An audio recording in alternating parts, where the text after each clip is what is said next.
This is Bloomberg Surveillance with Tom Keene and Paul Sweeney. Donald Trump needs a weak dollar. I didn't hear too many bullish cases for China in 2025. With Lisa Mateo on markets. The economic calendar jam-packed today. And Michael Barr with news. Trump took steps on everything from TikTok to the southern border. The best in economics, finance, investment, and international relations. This is Bloomberg Surveillance on Bloomberg Radio.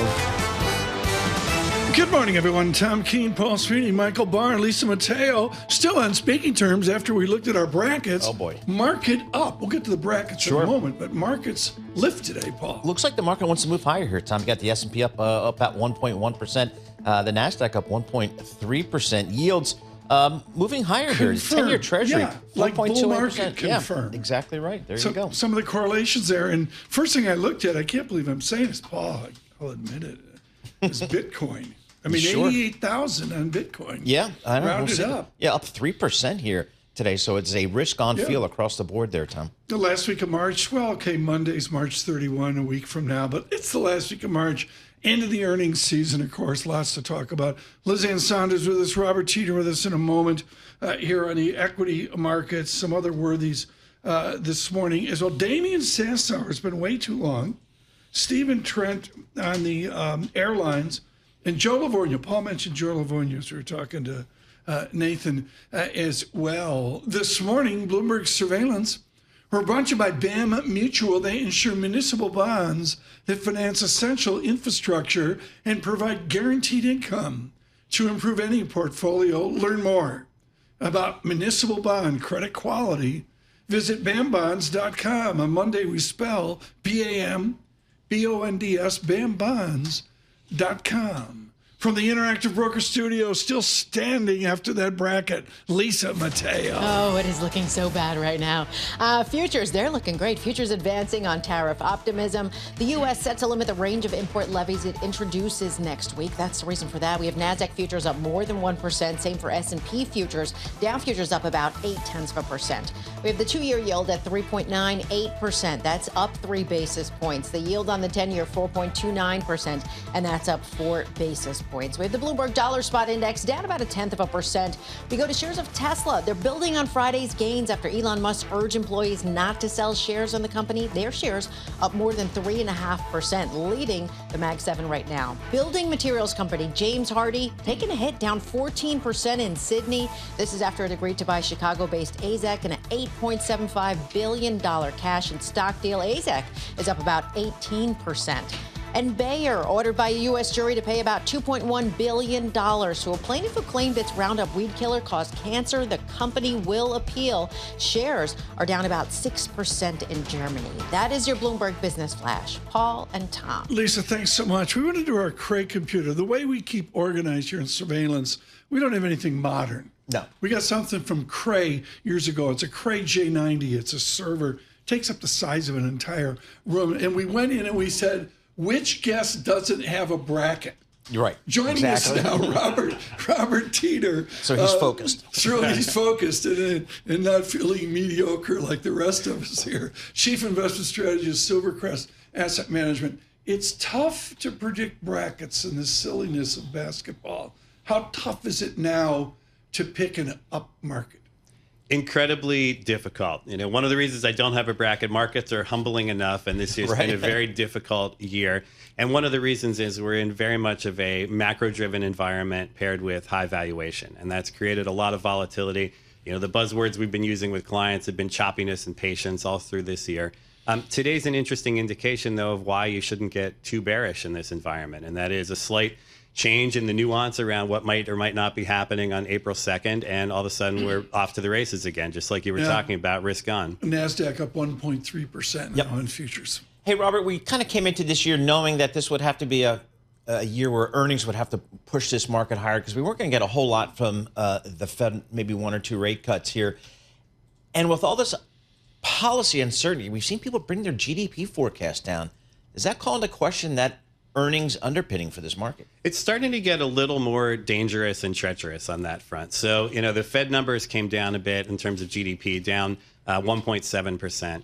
So we've done a lot of work. We think 1.5 and below is where you start to get into trouble for earnings. We're not there yet.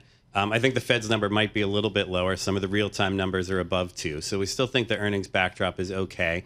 We're looking for around 9% earnings. This quarter might be one of those quarters that there are a lot of things to blame on any softness, whether it was California or weather or policy uncertainty or slowness with people getting going with CapEx or M&A because of policy uncertainty. So this quarter might be a little bit of a difficult read. So we're really looking to the signals from banks and consumer companies of what they're seeing from the consumer.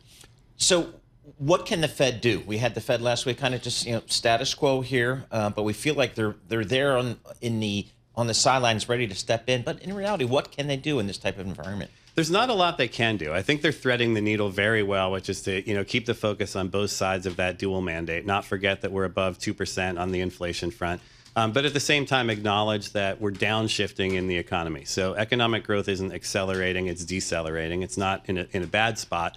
But so I think that's why you see some of the kind of nuance in language from Powell in terms of, again, balancing out both sides of that mandate. Not a lot they could do to stimulate growth here. I think the macro environment really has to cool down to get that CapEx and M&A cycle going. If it's not stagflation, and there's been some adult economists out really making clear they don't see this as stagflation, but whatever it is, it's reduced growth, as Paul says.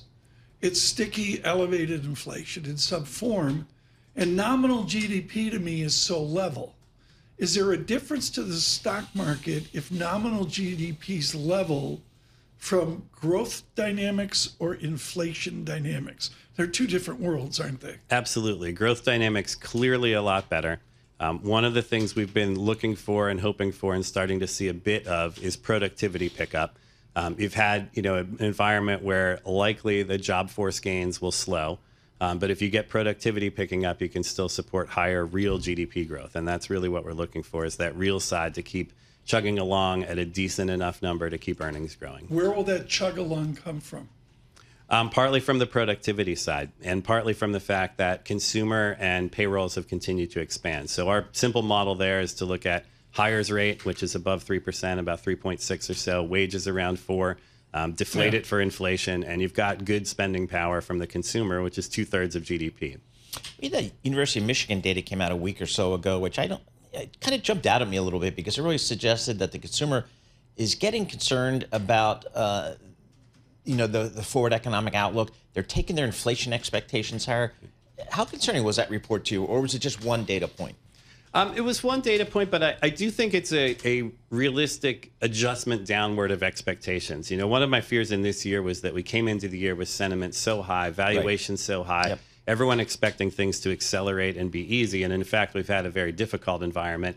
And in my view on the economy, we're sort of downshifting to normal rather than heading to recession. But to any normal person, that feels like a slowdown, and a slowdown will then translate to weaker sentiment. So I think we have to be careful in how we interpret it. But I think it was a realistic take that economy is cooling a bit. I only do this. I haven't done the drawdown. You can do this on the Bloomberg Professional Service easily, folks.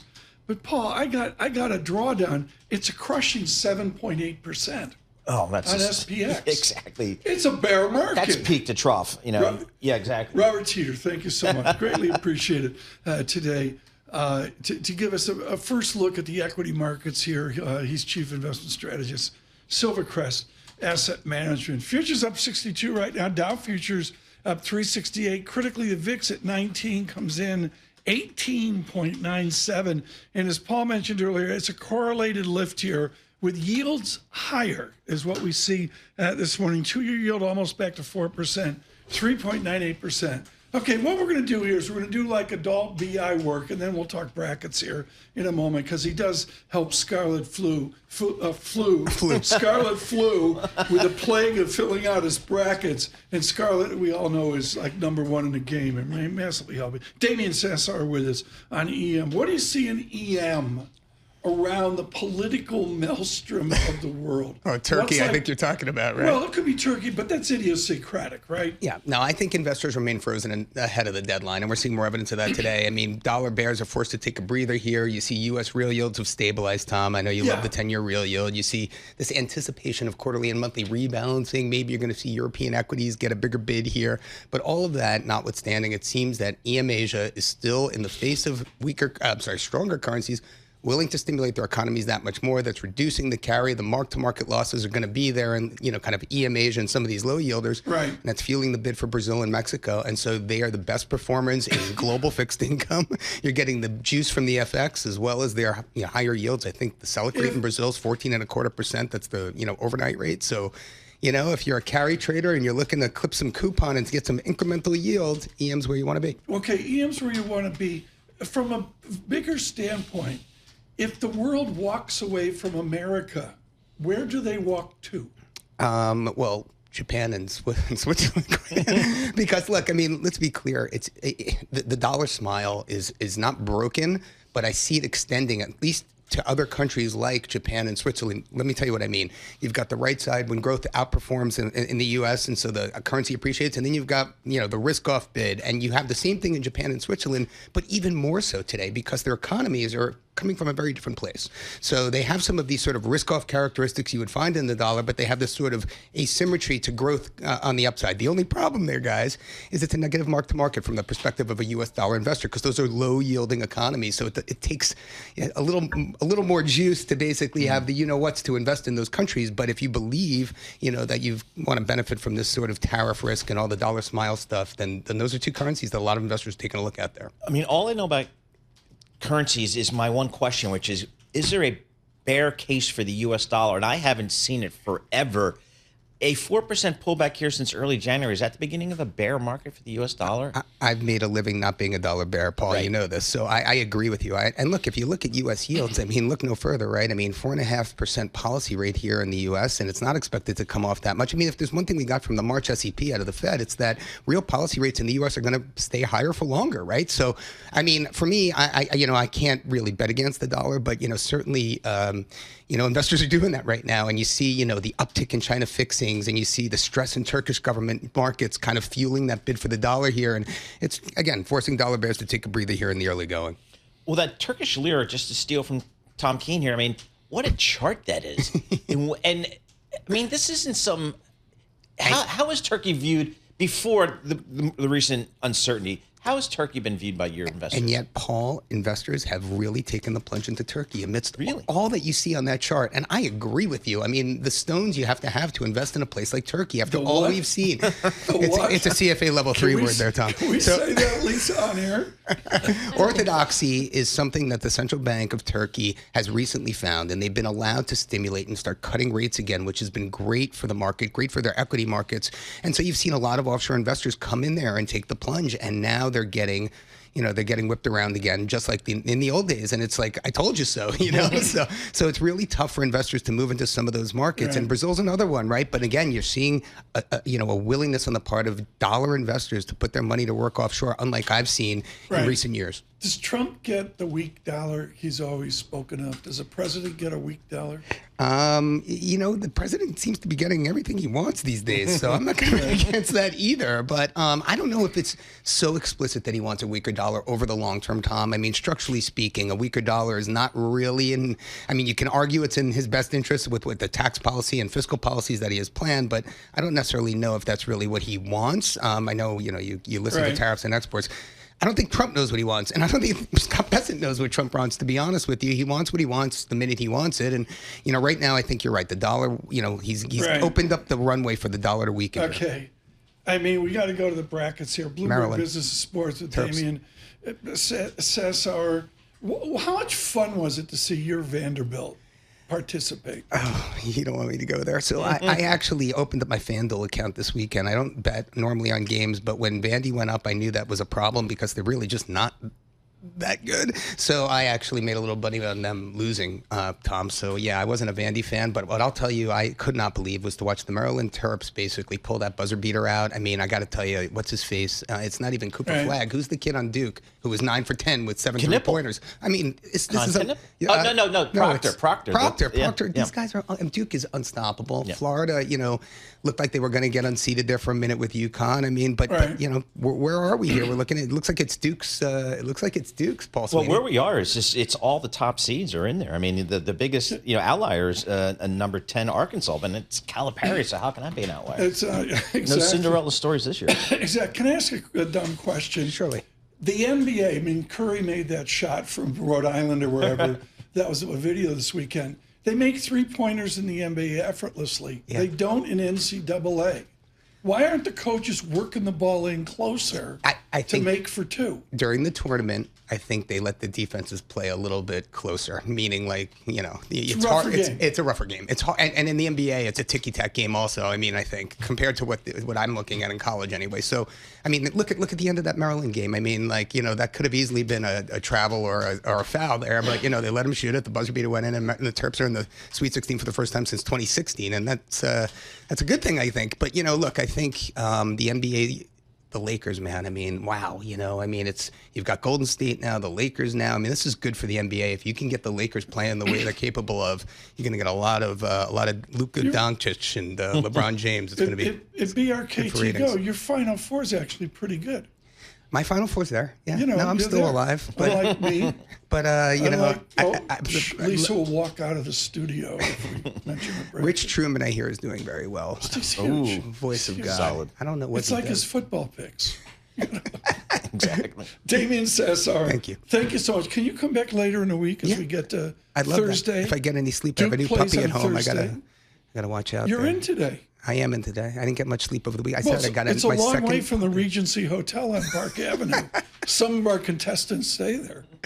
Some of your contestants. I'm more of a Four Seasons guy. Okay, well, that's true. I'm older. Futures up 66. With that news in New York City, he stays at the Four Seasons. Michael Barr. Thank you very much, Tom, Paul, Lisa. More courtroom action today in the legal battle over deporting hundreds of migrants from Venezuela. President Trump escalates his feud with federal judge James Boasberg, calling Boasberg a constitutional disaster on social media. Boasberg has set a hearing for today to, quote, get to the bottom of whether the administration ignored his order to turn around flights bound for El Salvador carrying Venezuelan immigrants. Israel killed 2 members of Hamas's de facto cabinet in the Gaza Strip on Sunday. It brings to 11 the death toll within the 20-person forum during a renewed Israeli offensive aimed at destroying the Palestinian faction as a military and governing force. According to the Israel Defense Forces, they were hit in South Gaza by airstrikes, which resumed last week after a truce expired. Bloomberg's Dan Williams has more from Jerusalem. What's happening in Gaza is the Israelis appear to be focusing, among other things, on the civilian government of Hamas. Keep in mind that Israel's objective is to destroy Hamas completely and to prevent it using a ceasefire or a lull in fighting to rebuild its capabilities. Bloomberg's Dan Williams in Jerusalem. Canada's new prime minister is calling for a snap election April 28th. At a news conference, Mark Carney says he needs a strong mandate from the nation as he deals with President Trump's trade war and his threats to Canadian sovereignty. President Trump claims that Canada isn't a real country. He wants to break us so America can own us. We will not let that happen. Parliament is being dissolved. This year was always going to be an election year, but it would usually have occurred in October. Global news 24 hours a day and whenever you want it with Bloomberg News Now. I'm Michael Barr, and this is Bloomberg.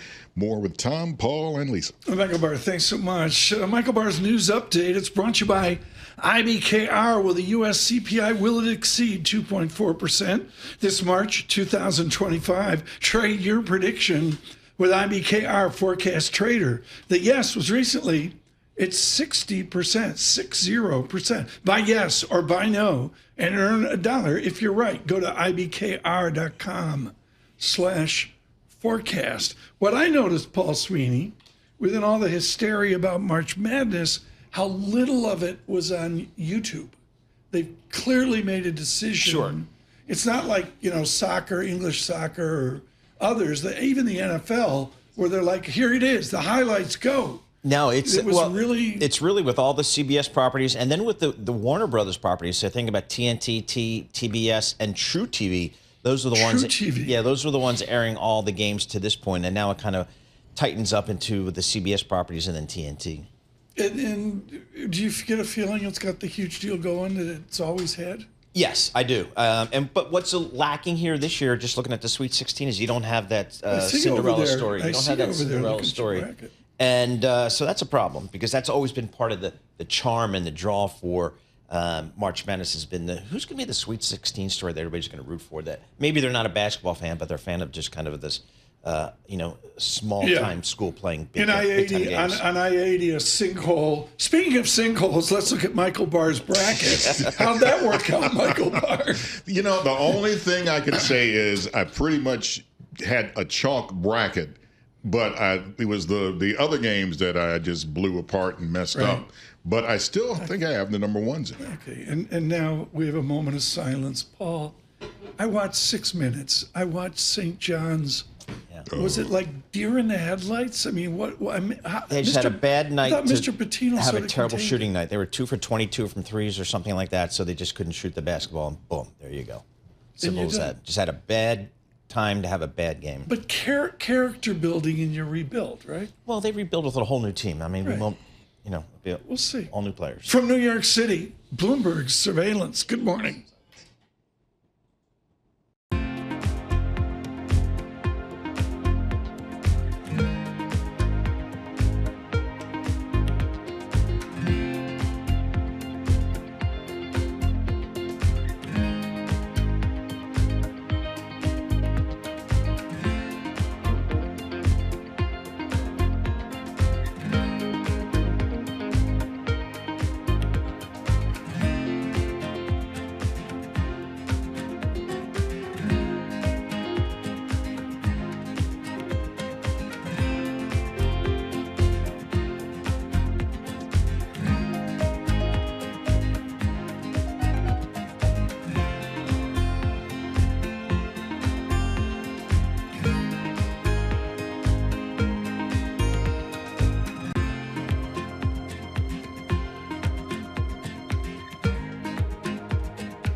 Markets, headlines, and breaking news 24 hours a day at Bloomberg.com, Bloomberg Television, and the Bloomberg Business app. This is a Bloomberg Business Flash.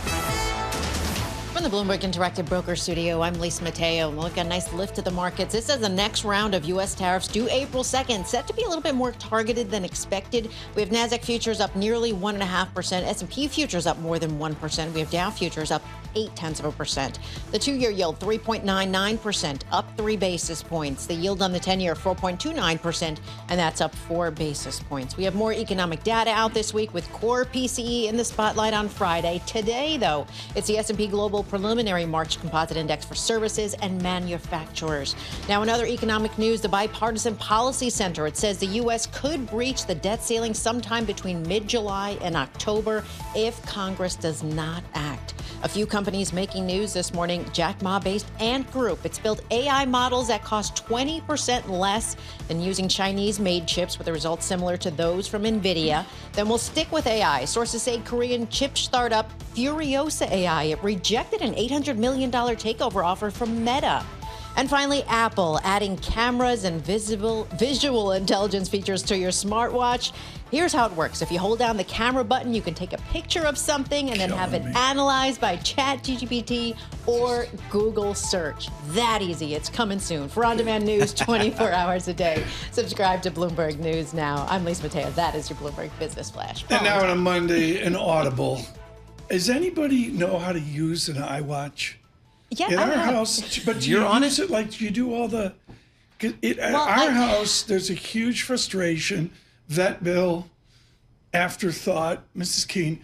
Nobody uses the iWatch because it's too damn complicated to figure out how much you walked. Well, I do use it for the fitness. That's all I use it for, to be honest. But I think it's too tiny. Like, I have to grab my glasses in order to see my Apple Watch, which is kind of annoying. But I don't know. Does it tell time? That's my question. That is the main thing. Are you using your iWatches? I don't have an Sweeney iWatch, house? please. You don't have one? Oh, no. You're the only one east of the Mississippi who doesn't have an iWatch. No, that's because I take my watches seriously. So I'm not going to play around with that stuff. I've got my phone. That's enough. That's true. You got to track the miles. The miles. I got the miles on the phone. I'm on YouTube Live chat. Please. They're steps. They're not miles for me. They're steps. Yeah. Okay, there you go.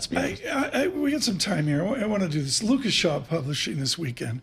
Just spectacular screensaver? Screen time.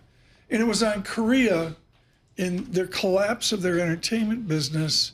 And one guy just quietly said, YouTube has changed everything. Sure, yeah. And we're knee deep in this, folks. Yep. I mean, Lisa, Paul, and I, and Michael Barr, we're living this every single day. Where are we, Paul Sweeney, in 5 years with YouTube? I don't think anybody knows, including Google. No, it's still a growth story. And I think one of the questions I hear people ask is, where is linear TV going to be? Where's it going to bottom out? Is there a bottom? Is it zero? Is it like 50% of the people will have paid TV? I don't know, but it's the growth of streaming continues. Joining us now, a creator on YouTube, Kriti Gupta, joins us from London this morning. Kriti, I can't figure out the zeitgeist in the United Kingdom. Obviously buffeted by Mr. Trump, and the King had support for Mr. Carney in that. But the Chancellor of the Exchequer could be thrown into the North Sea at any moment. The fiscal budget's a disaster. But am I right? The economy is actually pretty good? It's relatively good. I would say it's better than its peers, which I've got to say the bar is low in Europe. We got a series of economic data out of France and Germany this morning, and the market celebrated that it wasn't as bad as expected, but still pretty bad. Economies that are still very much contracting, but the UK is standing out as kind of this island of stability, to your point. That could all change in Wednesday. To your point, Rachel Reeves, the Chancellor of the Exchequer, basically the UK equivalent of Scott Bessent, the US Treasury Secretary, is going to be making this what they're calling a spring statement, declaring how they're going to be fixing this kind of massive gap in their finances. At their core is whether or not they're taxing U.S. tech. It's a really controversial issue here. Was that string of profanity Saturday night, Kriti Gupta at Heathrow? I mean, what was your observation on this shocking shutdown of LHR? I mean, just surprising in that not only did it have massive implications for the UK, but it had massive implications for all of Europe. I think it's the second most traveled international airport after Dubai in the world. So this was a really big deal, all because of an electrical outage that wasn't even really part of the Heathrow infrastructure. So there's been a lot of fallout in terms of flight delays, a lot of anger from a lot of people. I really enjoyed it. I was stranded in Oslo. I had a great time. It gave me an extra day in the Scandinavian countries, which was fabulous. So I actually really enjoyed it, but I think I'm in the minority there. Lisa, do you see how the three of us, we have no life? And Gupta's like, oh, I think I'll go to Oslo this weekend. Pray tell, Kriti, where are we going next weekend? Can you believe it or not, Tom? I've got the next 4 weeks in London. What am I going to do? No travel for 4 weeks, and then potentially coming back home. I know, it's a real curse. Kriti, how's the thinking over in Europe these days in the UK regarding the U.S., Russia, Ukraine. Is there a feeling that something positive could come from here, or the deal might not be that great for Europe? I think there is a real fear, a real element of dread when it comes to these ceasefire arrangements. Remember, Europe is still not at the table. They're happening in Riyadh, not even on the European continent. And there is really no voice in Europe when it comes to these ceasefire talks, which I think is interesting because the closest you get to a European voice is actually in Turkey. The idea that President Erdogan may actually have some sort of diplomatic ability or some sort of pipeline between Vladimir Putin, between Vladimir Zelensky, and between the United States, given that it is dealing with its own domestic issues, but it's also, of course, one of the key trading partners with Russia. It's a NATO member. It's also on the border of the Black Sea. So a lot of the grain deals that come out, the grain exports from Ukraine, from Russia that ultimately feed back into American cereals, for example, a lot of that is monitored and ushered and guided by what happens in Turkey. So it's interesting that that is kind of the European voice potentially at the table, or as close as you get to one. How about just the whole concept of defense in Europe? So much has changed with the announcement from Germany several weeks ago that they're going to step up their investments.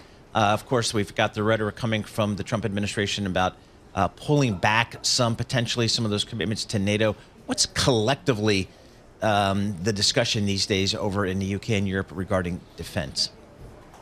Well, Paul, I would say the momentum, the excitement around defense, and I know it's kind of a scary word to say in Europe in terms of things like words like rearmament, but that is seeing the same momentum, the same excitement, the same push from public and private that AI is seeing in the United States. And I think this is a really big deal because when you look at the markets and you look at the investment, it is identical, the kind of moves and the excitement you're seeing in Wall Street and Silicon Valley to the sentiment emanating from Paris, Berlin, Brussels, around, again, what is very significantly and culturally a pretty hot topic when it comes to Europe for, of course, the history. We're doing an airline bit coming up. Stephen Trent with Citigroup with us here in a bit. Kriti Gupta, as we go into the summer season, is there talk of a tourist slowdown in London, translated talk of an American slowdown or not? Not necessarily in London, but you're seeing it in other parts of Europe. So Spain, Italy, even in Norway, they're talking about it. Right now, you're in the slow season. It's still kind of chilly. The sun hasn't fully come out yet. So no, there aren't any tourists yet. But there is a concern that in 3 months' time, that consumerism that we've seen from the United States is going to slow down. And what has been boosting so much of many of these economies, again, Spain, Italy, Greece, Norway, the Scandinavians, isn't actually going to see the same boost. And that's actually, ironically, kind of a good thing for the likes of France and Germany, who've been looking at their southern neighbors and saying they're doing way too well for an economy that's significantly smaller and it's all tourism based. So the irony of this is that maybe the core European countries may actually have a moment in the sun given their fiscal spend, but also the lack of American tourists that may be showing up on the beaches of Europe.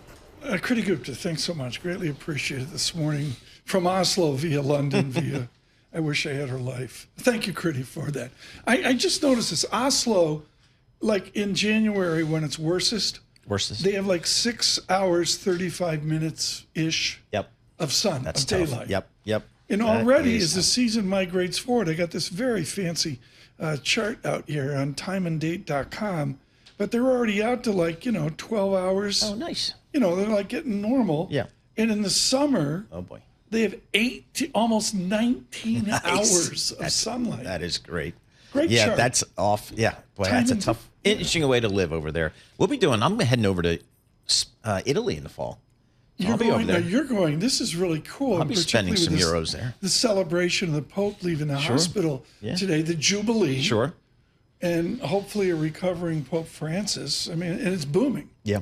What do you want to see in Rome? I mean, what's like the number one? Yeah, I've never been to Rome, so anything they show me. Oh, you've never been? Never been to Rome. Oh my word! No, I've been to Milan for business like a gajillion times. Never gone anywhere else. There's two artichokes.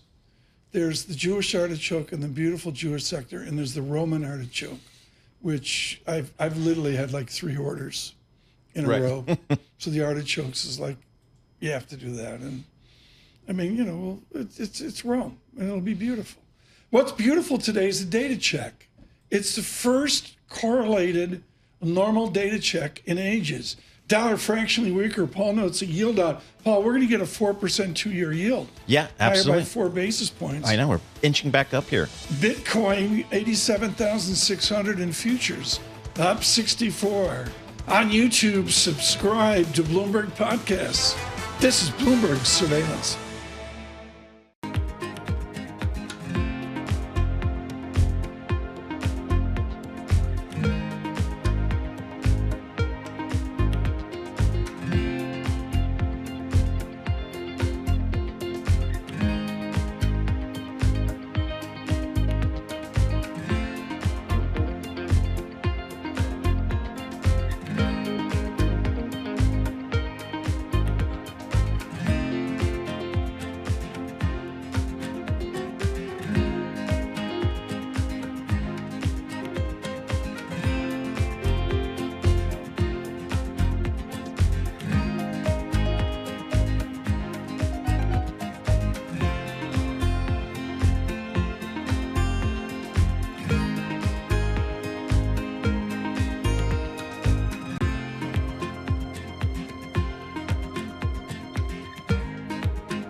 Markets, headlines, and breaking news 24 hours a day at Bloomberg.com, Bloomberg Television, and the Bloomberg Business app. This is a Bloomberg Business Flash.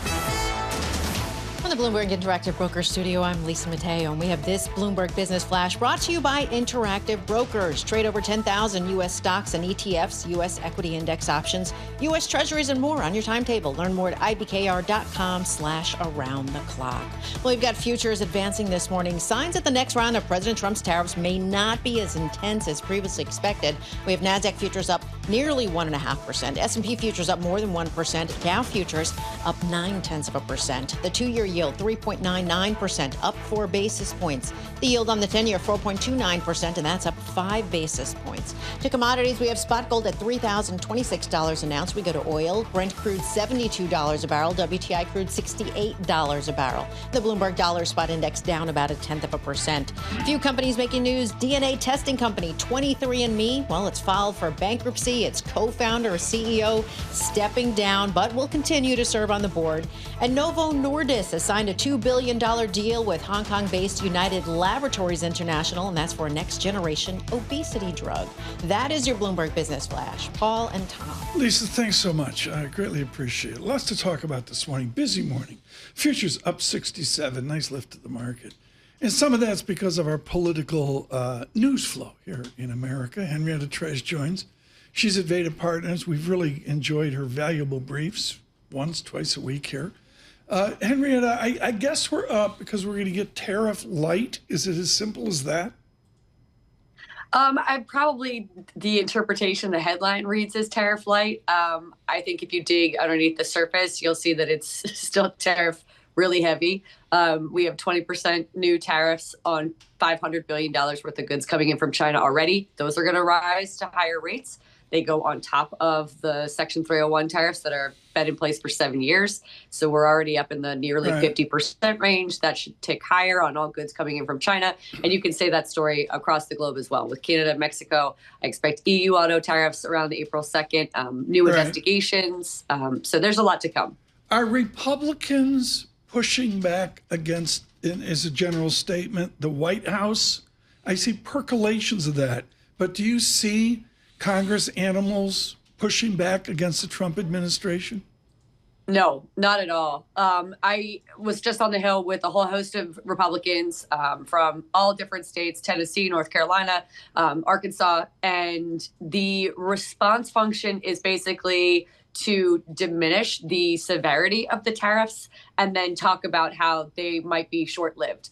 Because the senators and lawmakers don't have information from the White House, they don't have a sense of what's coming any more than the street does, because so much of this is a moving target and being crafted at the White House without their input, and in many cases directly against what they would like to see. What you see the members doing is really downplaying the import of these tariffs. So there's a widespread view, for example, that it's just the uncertainty around the tariffs, not the tariffs themselves that are the problem. And then it really delineates between states. Do you have a lot of union members in your state? If so, maybe you're kind of supportive of the tariffs. Do you have a lot of manufacturers in your state? Then maybe you're supportive of the tariffs. So it really ranges, but I don't see any material pushback from Republicans at all. No. Well, how about the Democrats? I'm not even sure we know who the voice of the Democratic Party is here. Henrietta Treyz. Yeah, I don't know. Chuck Schumer, I don't know. Much less seeing a coherent countermeasures from the Democrats. Where is this party? Democrats are absolutely nowhere. So it's also in with Democratic leadership over the last week. And what's exactly the problem is the same things on the Republican side. Because President Trump's agenda is more populist, there are some Democrats who support the tariffs. Bernie Sanders, for example, is going to support some of these tariffs. And senators or congressmen from the heavy union states and the Rust Belt are going to be supportive of the tariffs. So the Democratic Party can't find a message around how to demonstrate that 25% tariffs on aluminum directly translates to every bottle of beer that you're buying.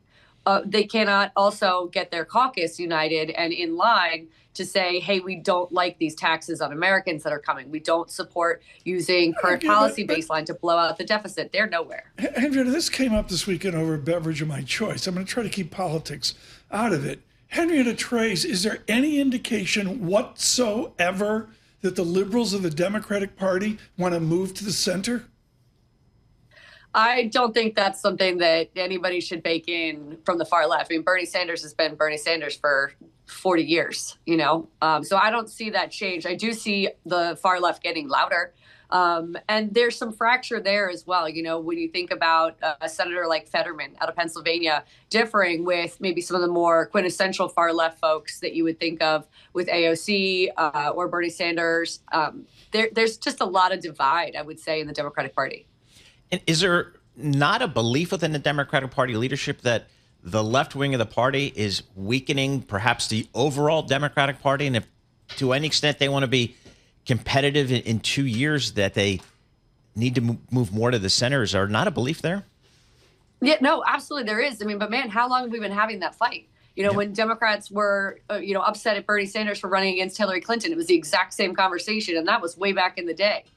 So it's not that Democrats don't have the same fights that they've always had. They're just still warring factions. And I think what the problem might be from the establishment front with the Chuck Schumer wing of the party is that they're seeing the current dissatisfaction with Donald Trump translate out into the ether and the general public. And Democrats in special elections, as I think I pointed out a couple of weeks ago, are up 10 percentage points more than they were just in November. So it's almost like the work of uniting the party or getting the party excited to turn out is happening in spite of or because of or as a secondary function of this conversation. So they're not overly concerned. Great first brief of the week. Henrietta Treyz, thank you so much from all of us at Team Surveillance. Really, really appreciate it. With Veda Partners in Washington and Narland. You say Narlands. Yeah. I haven't been there in such a long time. I loved it. Great city. I want to get back there. Loved it. I agree. Road trip. So unique. Yeah, absolutely. You picked absolutely. When the black flies leave. Okay. And also I'm not going near snakes. I'm not going, don't give me this bayou Cajun stuff. Futures up 68 with our news in New York City. Michael Barr. Thank you very much, Tom, Paul, Lisa. U.S. and Russian negotiators are meeting today in Riyadh, Saudi Arabia, on issues related to stopping the fighting in Ukraine. The goal is a partial limited ceasefire scaled back from initial U.S. hopes for a full immediate 30-day ceasefire. President Trump's special envoy, Steve Witkoff, is part of the U.S. delegation. Ukrainian parliament member Oleksandro Moresko told the BBC he's worried Witkoff seems to support Moscow's territorial goals. He criticized Witkoff for saying that these regions are Russian-speaking and the people living in them have approved referendums indicating they want to be under Russian rule. He's either totally unprofessional and not fit for his position, for his role, which is very important, or he is acting in the interests of Putin. Meanwhile, Ukrainian officials say at least 7 people were killed when Russia launched a barrage of drones across Ukraine overnight. Second Lady Usha Vance is set to travel to Greenland this week as President Donald Trump continued to suggest the U.S. could take control of the mineral-rich Arctic island. Usha Vance says she will leave Thursday and return Saturday. I'm also coming to celebrate the long history of mutual respect and cooperation between our nations, and to express hope that our relationship will only grow stronger in the coming years. The wife of Vice President J.D. Vance will be part of a U.S. delegation set to visit historical sites and learn about its heritage. Greenland is a self-governing region of Denmark and a NATO ally of the U.S., but President Trump has said repeatedly that he thinks the U.S. should take Greenland for strategic and national security purposes. Canada's new prime minister is calling for a snap election April 28th. Mark Carney says President Trump claims that Canada isn't a real country and wants to break us so America can own us, adding we will not let that happen. Global news 24 hours a day and whenever you want it with the Bloomberg News Now. I'm Michael Barr, and this is Bloomberg. Tom, Paul, Lisa. And now the fossil report on Bloomberg Surveillance. Michael Barr will help out with this. Remember, like in movies, like an old movie, like a Gene Hackman movie, there's always a phone book. In the Manhattan phone book, remember the white pages? Or the yellow pages. Remember as a kid looking? They went out in like 2015 or whatever. I can't remember. Then there was Dun & Bradstreet, which was like how you judged a firm. And the thing, I mean, Paul, you're intimately involved with this.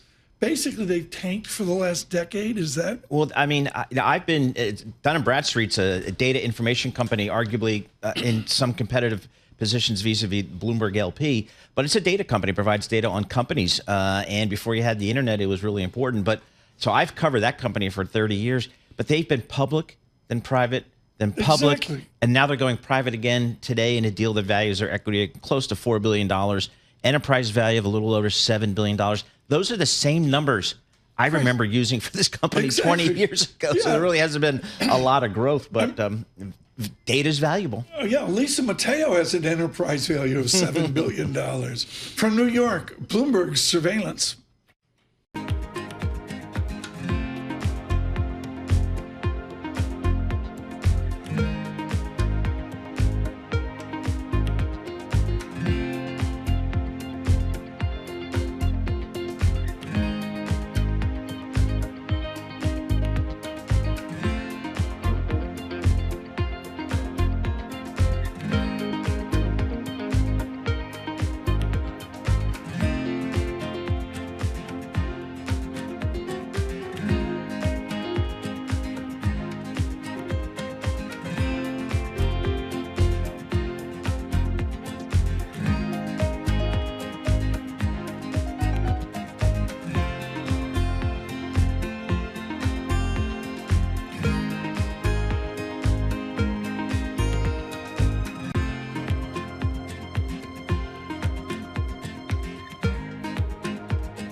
Now a look at the front pages. What's making news around the world? Your daily roundup of today's headlines on Bloomberg Surveillance with Tom Keene, Paul Sweeney, and Lisa Mateo.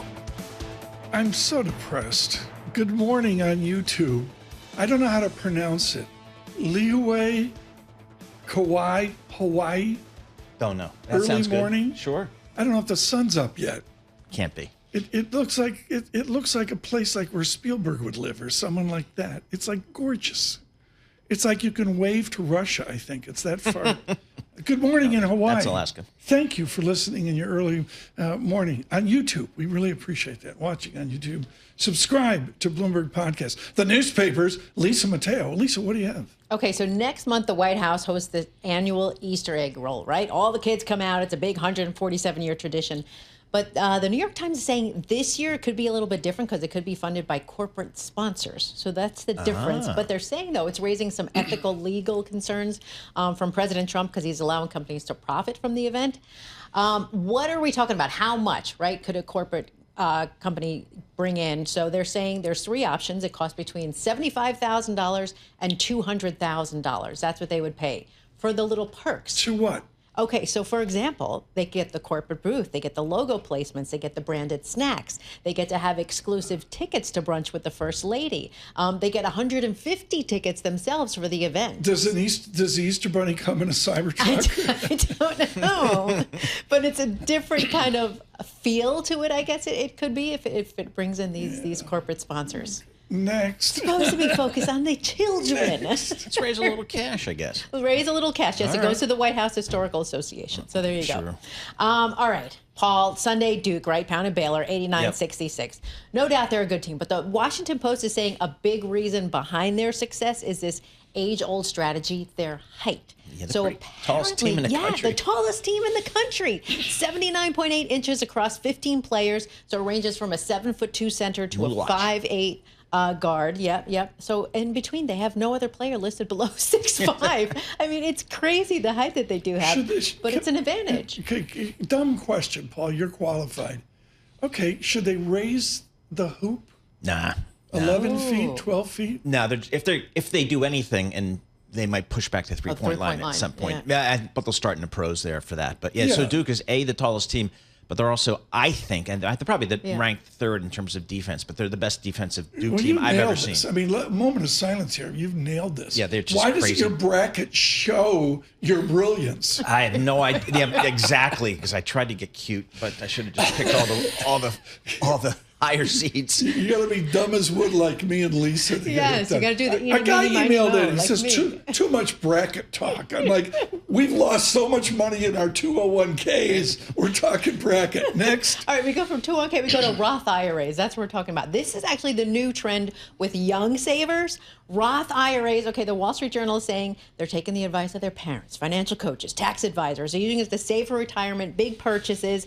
They're actually opening it in addition to saving for the workplace retirement plans. So that's something a little bit different. But with TaxSafe not far off, they're actually making all these last-minute contributions to it, too, on top of it. So we're talking about people 40 and under.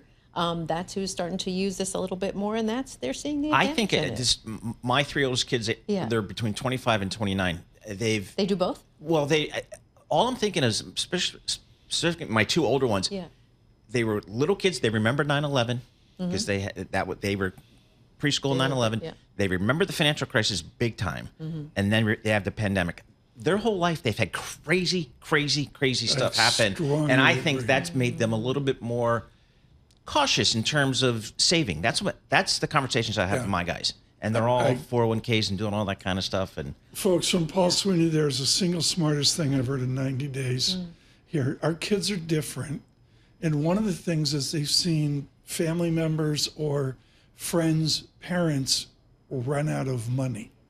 Yeah. That's something we didn't really know. Yeah, it's different. Absolutely brilliant. Thank you, Lisa. I just can't say enough about the value of the newspaper segment as well. Lisa said, my bracket's so bad, you got to play Chris Isaac. Okay, Lisa. I never dreamed that I'd lose somebody like you. No, I don't want to fall in love. No, I don't wanna fall in love with you.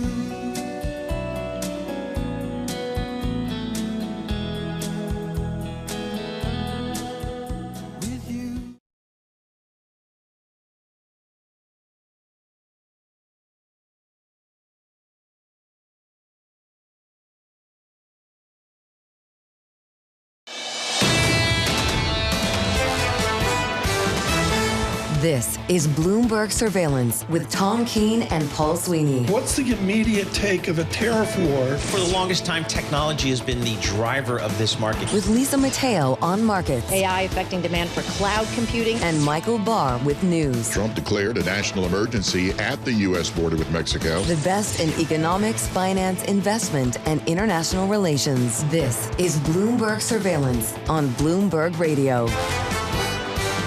Good morning, everyone. Paul Sweeney, Tom Keene, Michael Barr, Lisa Mateo, thank you for being with us on your commute across the nation. Good morning on an Apple CarPlay, Android Auto, Sirius XM. When you roll, Paul, that's the way you listen, right? Sirius XM. Yeah, we got Sirius XM in the car, sure. Absolutely. Yeah. Good morning, 99.1 FM, Washington, 92.9, up in Boston, from Mount Katahdin to Black Island. Ooh. Snow up there. I noticed the map out there. The snow, like northern New England coming up here. Still winter in parts of the north towards. Did you see Mark Carney this weekend? Did not. He was wearing goalie skates. Have you Really? ever skated on goalie skates? No, thank you. Harvard goalie. I mean, the real deal. Oh, is that right? I skated once on goalie skates, and it was painful. I mean, they're impossible. I don't know how those guys do it. I was dazzled how he did that. Anyways, good morning, everyone. A market with a lift. Why are we up, Paul? Up 67, futures 1.2%. Why? Tariffs maybe not going to be as broad as deep, maybe, but I'm not sure how the market can say that, because I'm not sure what we're going to see until April 2nd. I'm not sure the administration knows what they're going to deliver until April 2nd. We'll have to see. Bloomberg surveillance this morning. Lizanne Saunders coming up. Brought to you by CME Group, the world's leading derivatives marketplace, offering the widest range of global benchmark products across all major asset classes. CME Group, where risk meets opportunity. Thank you, CME, for your support of what we do. From the Interactive Broker Studios with futures up 66 points, Lisa Mateo. Yeah, nice lift to the markets. Hopes of more targeted U.S. tariffs. Right now, we have NASDAQ futures up nearly 1.5%. S&P futures up more than 1%. Dow futures up 0.9%. The two-year yield, 3.99%. That's up 4 basis points. And the yield on the 10-year, 4.29%. And that's up 4 basis points. With the Bloomberg Dollar Spot Index is little changed. Tesla leading the Mag 7 stocks before the bell. Its shares up about 4%. Meanwhile, Tesla competitor BYD reported full-year net income topped estimates. Its shares up 3% in Hong Kong. Hyundai expected to announce a $20 billion U.S. investment at the White House today alongside President Trump. That's according to CNBC. Its shares are up 3% in Hong Kong. And from cars to entertainment, Disney's Snow White topped the box office in the U.S. and Canada. $43 million, but less than expected. The remake actually cost at least $250 million to create. That is your Bloomberg Business Flash. Paul and Tom. Lisa Mateo, thanks so much. Without question, our equity discussion of Monday, maybe dare I say of the week as well. Lizanne Saunders joins us now with Charles Schwab. Lizanne, card to rule. I got to be in the game even when I'm stressed. Going to cash is a tough track record. How do you stay in the game given the cross currents of March of 2025? So I think within the equity space, staying factor focused. As you know, Tom, we have been very factor biased and oriented over the last couple of years, feeling like the monolithic sector calls are much more difficult to do. There's much more volatility on a week-to-week basis at the sector level, a little more consistency in terms of performance at the factor level. And one of the factors that we added to our focus list as we headed into this year was low volatility. For obvious reasons, you wanted to have a little bit of that protection with that low volatility factor. And that's been the best performing factor. You guys track it at Bloomberg over the past 3 months or so. So I think the best way to navigate is a little bit more defense, but not in the traditional defensive sectors, doing it via the factor level. Lizanne, I think one of the concerns out there in the marketplace is people are starting to question this economy. If in fact some of these tariffs come in, it could spell economic growth concerns. It could spell inflation concerns, and that calls into question kind of the overall health of the economy. How material is that risk? Because that would go to the earnings story. Oh, absolutely. I think right now, if you look at betting odds, if you look at a consensus of economists, you're somewhere in the 30-ish% probability of recession. But that's a completely moving target as a result of the nature of this uncertainty and the way we get tariff announcements, not to mention back and forth, pauses, retaliations. But I think if we go to the extreme on the tariff front, it raises recession risk, not just in the United States, everywhere. And even if we were to have more resilience from a trade perspective, because as a country we're less trade dependent, if you started to see more weakness show up globally, that obviously filters through to the United States. So it's not a better than even bet at this point for recession, but I think we all need to be dusting off recession watch list to reflect this incredible amount of uncertainty. We're not seeing a huge impact yet on the hard data. We're seeing it obviously in the soft data. Yep. But at this point, unless we get a reprieve on tariffs, what's more likely to happen, unlike a couple of years ago, is the hard data is more likely to catch down to the soft data versus the other way around. We've at the peak to trough, we did have a 10% pullback in the S&P 500. We've rallied a few percentage points here, including the futures market today. How was that market move with a little bit of hindsight here? Was that a reasonable response to this uncertainty that's been brought into the discussion? Probably, but I think the fuller story gets told under the surface of the indexes. You're right. In the terms of the S&P 500, maximum drawdown has been 10% this year. But if you look at the average member level, the maximum drawdown has been 15%. If you go down to the NASDAQ and you look at average member maximum drawdown year to date, it's negative 33%. So there's been a lot of churn and weakness under the surface. We still have a large cap bias in terms of what has been leading from a broad style perspective this year. It's just been large cap value, not large cap growth. That still gives a lift to these cap weighted indexes in relative terms. You and your team live on airplanes and out seeing the Schwab world. When somebody asks the question from the cheap seats, Lizanne Saunders, is the bull market over? Let me rephrase. Is the bull market broken? No, but I think we are clearly in a correction phase. It wouldn't surprise me if we continue this with this trade uncertainty, and in particular if the tariffs do go into full effect on April 2nd, that we could have a cyclical bear market. I'm not sure I would yet be at the point of stating that if the bull market is over, that we're entering into some sort of secular bear market, but we're in a cyclical pullback here, notwithstanding some strength today. So I think that there is still risk related to the uncertainty regarding tariffs. Lizanne Saunders, with just all the experience she has at Charles Schwab, so that she's with us for an extended conversation today. Good morning across America. Good noon in Europe. On the Pacific Rim, we say good evening to all of you. Just humbled by the success out on YouTube of Bloomberg Podcast. Subscribe to Bloomberg Podcast. Paul? And some of the leading tech stocks that we've all grown accustomed to seeing moving higher and higher, whether it's Google or, Amazon or Microsoft. And, peak to trough, they're down 15 to 20% here. How do we think about the tech sector as potentially a leader for this market, which it's been for many, many, many, many years? Can we still rely on that? I think you'd have to see stability in forward estimates, whether it's the Magnificent Seven or it's the tech sector or maybe the growth trio that houses the Magnificent Seven, which would be tech, communication services, and consumer discretionary. We still have stronger earnings growth expected for, say, the Magnificent Seven cohort relative to the S&P 493, the other stocks within the S&P. The problem is direction. Directionally, we're moving up a little bit in terms of ex-Magnificent Seven. We're moving down, such by the end of the year, we're going to be not full convergence, but and this is based on consensus numbers. You've got Magnificent Seven looking at maybe 20% earnings growth versus mid-teens for the rest of the S&P 500. And that is in contrast to a year ago where the Magnificent Seven had about 55% earnings growth and the rest of the S&P was very low single digits. So it's the direction, it's the direction of travel that matters. And I think that's been one of the fundamental reasons why we've seen that group of stocks lag this year. What's your confidence level, Lizanne, in terms of the rest of the market, that low to mid-teens kind of earnings growth? What's your confidence in that earnings number? Do analysts need to bring those down? Not terribly high. Okay. Not terribly high. I think analysts are at the mercy of the guidance that they're getting from companies.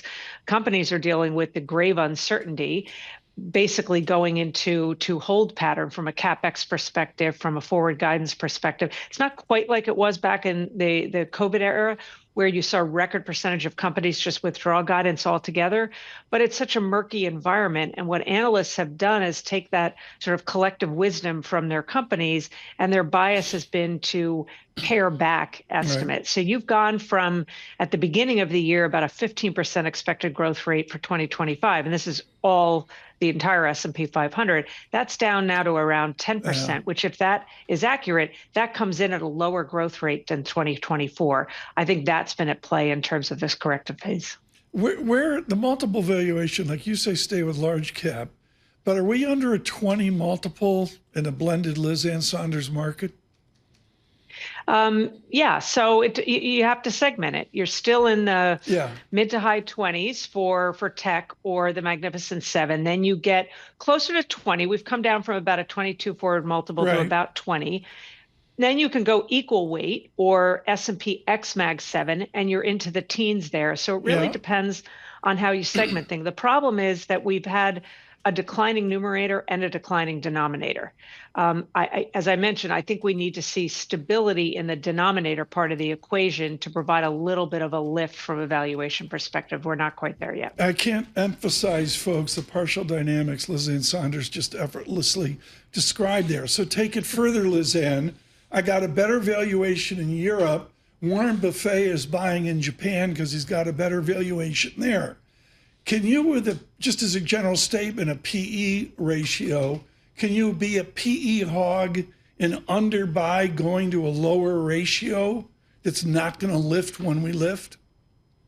So I think the international comp is an important one, because clearly we have seen the rest of the world trade at a significant discount to what have been fairly lofty valuations in the U.S. And I think that's part of the reason for international outperformance. It's a reminder to investors that even if U.S. exceptionalism isn't dying here, that there are merits to diversification across asset classes, inclusive of international, and that's clearly paid dividends. But one of the things we always like to remind folks is when you're comparing a region to a region or a country to a country, U.S. versus any place else in the world, you have to understand the economic dynamics of the country or region. If you are a country, say, like Australia, that has a big mining component, the multiple afforded to that market in general is going to be lower than a more innovation-driven economy like in the United States. You know, my colleague Jeff Kleintop, who you guys know is our international strategist, talks about Germany is essentially an auto ETF. So I think there has to be that understanding of the economic dynamics, not just an apples to apples valuation comparison that needs to come into play. Do you agree with my core theme? I think everybody knows I feel this way, that the great unspoken is corporations adapt and adjust. Can Standard & Poor's 500 corporations adapt and adjust to what they've been given in 2025? Well, tell them what they've been given. So a colleague of mine was at the Business Roundtable in DC, and one of the themes coming from companies specific to tariffs was just tell us what they're going to be, and then we can adapt and adjust. But the back and forth, the shoot from the hip, the uncertainty in terms of timing, magnitude, duration is what's causing such a constraint right now. If we actually knew what the playing field looked like, I think companies absolutely could adapt and adjust. We're just not there yet. So Lizanne, giving all that uncertainty as a backdrop, is there any argument for small and mid cap stocks here today, or no? So I think there's some bottom fishing that is probably warranted, but I think more important, particularly important in the small cap space, is to stay up in quality. So focus on things like strength of balance sheet, the non-zombie companies, strong free cash flow, high interest coverage, profit margin stability. That's the way I think to move down into the small cap space. I wouldn't take an index approach to small caps, especially in an index like the Russell 2000, because we're still talking about at least 40% of the stocks in the Russell 2000 are some combination of zombie companies or not profitable. There are times where you get that leverage to a big turn up in the economy by going down the quality spectrum, and that tends to work in small caps. I think we're still far away from the point where we can start to build in an expectation of a huge pivot back higher in economic growth. Right. I think we have to wait for that for broader small cap outperformance. But I think that there are opportunities in the higher quality segments of the small cap indexes. Just brilliant. We'll feature Lizanne Saunders in Single Best Idea today. Thank you so much, Lizanne Saunders at Charles Schwab. Really appreciate this morning. Futures up 66. Paul says it's because to a tariff light or tariff light, maybe a little tariff bit, delayed. But as Lizanne says, we don't really know. Wait 2 hours. Exactly. and we'll have to see. Looney, we never quote at 143.39 on Looney. Good morning in Mexico. Thank you so much for your attention. In Mexico City, 20.18 on dollar peso as well. With our news in New York City, Michael Barr. Thank you very much, Tom, Paul, Lisa. Senate Minority Leader Chuck Schumer says Americans will rise up if President Trump defies court orders. Schumer spoke on NBC's Meet the Press in regard to a case that's had the president calling for a judge's impeachment. It's over a Venezuelan deportation flight that the judge ordered to turn around. Bloomberg's Laura Davison has more. Democrats have talked about a constitutional crisis for years now. Now there's actually concrete evidence of basically Trump not respecting the balance of power here, and that the power of the judiciary. We even saw Chief Justice John Roberts come out and put out a statement in this, which really suggests that this was sort of a new line that was crossed in the past week. Bloomberg's Laura Davison in Washington. In Israel, one victim was killed and another severely injured in what police are calling an act of terrorism carried out by an Arab Israeli citizen. He rammed his car into a bus stop filled with people, then stole an Israeli soldier's rifle, shooting and injuring that soldier while shooting and also shooting at other cars passing by. He was quickly killed by police. U.S. and Russian negotiators are meeting in Saudi Arabia today, working on a partial ceasefire in Ukraine. It's aimed at finding a framework to end the war there. U.S. officials spoke to the Ukrainian delegation yesterday. Ukraine's defense minister saying those talks were productive. Thousands of postal workers staged rallies across the country yesterday. They are protesting proposed Trump administration job cuts and a merger with the U.S. Postal Service with the Commerce Department. Mayor Brandon Johnson spoke at the Chicago rally. From sea to shining sea, we are going to make sure that we protect all of our public accommodations, whether it's the mail, whether it's education, whether it's justice, whether it's environment. We are fighting for the working people of this country. Any move to merge the Postal Service with the Commerce Department may not be possible without an act of Congress. Global news 24 hours a day and whenever you want it with Bloomberg News Now. I'm Michael Barr, and this is Bloomberg. Tom, Paul, Lisa. Michael Barr, thanks so much. All sorts of news in the airline business today. Let me just preface it. I had one trip at EWR where I couldn't sit down going out in the United Lounge, and I couldn't sit down coming back in the United Lounge. It's a failed experiment, period. Just personally, I've done a gajillion miles of traveling over my career. I've never been a lounge person. I've just never domestically. Now, when I fly internationally, I'll definitely hit the lounges before hopping on a flight over to Europe or Asia or something. But it's just never been part of my thing. Now United is charging more to get access to the lounges, but I don't really know many people that use the lounges when they're flying domestically. They're packed. Yeah. They're packed. Are The they? Delta Yep. was, I think Delta figured it out earliest that they're packed and it's a failed experiment. And now United comes back. Christine Chung at the New York Times, charge more, offer less.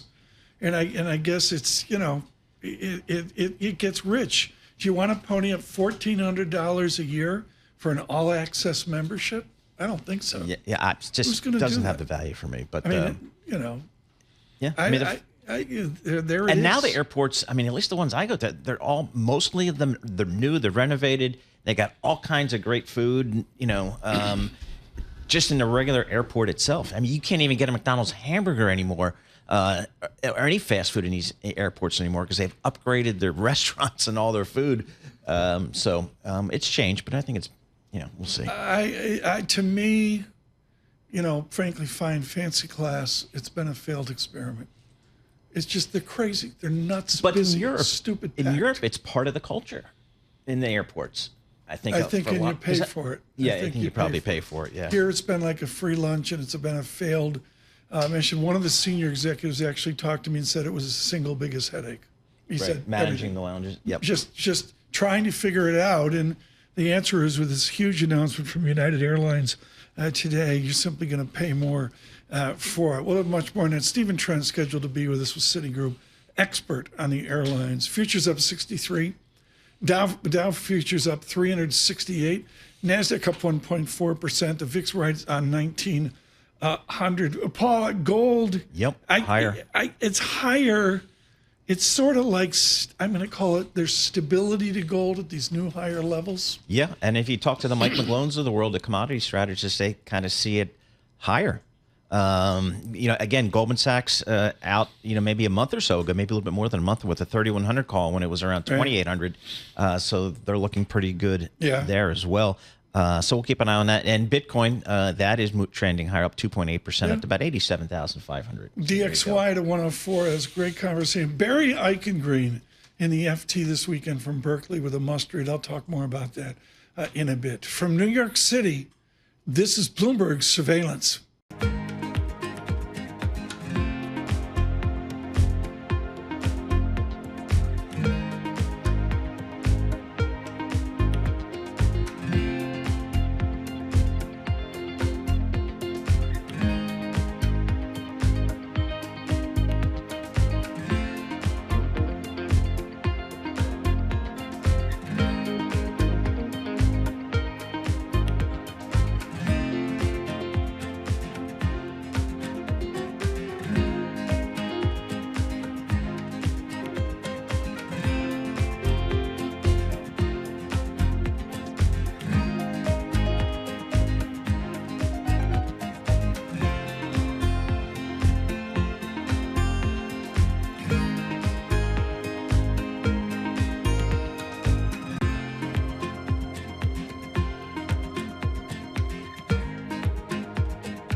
Bloomberg Television and the Bloomberg Business app. This is a Bloomberg Business Flash. And this Bloomberg Business Flash brought to you by Oracle. Attention growing businesses. Oracle offering to cut your current cloud bill in half if you move to Oracle Cloud Infrastructure. For new U.S. customers with minimum financial commitment, offer ends March 31st. See if your company qualifies at oracle.com/Bloomberg.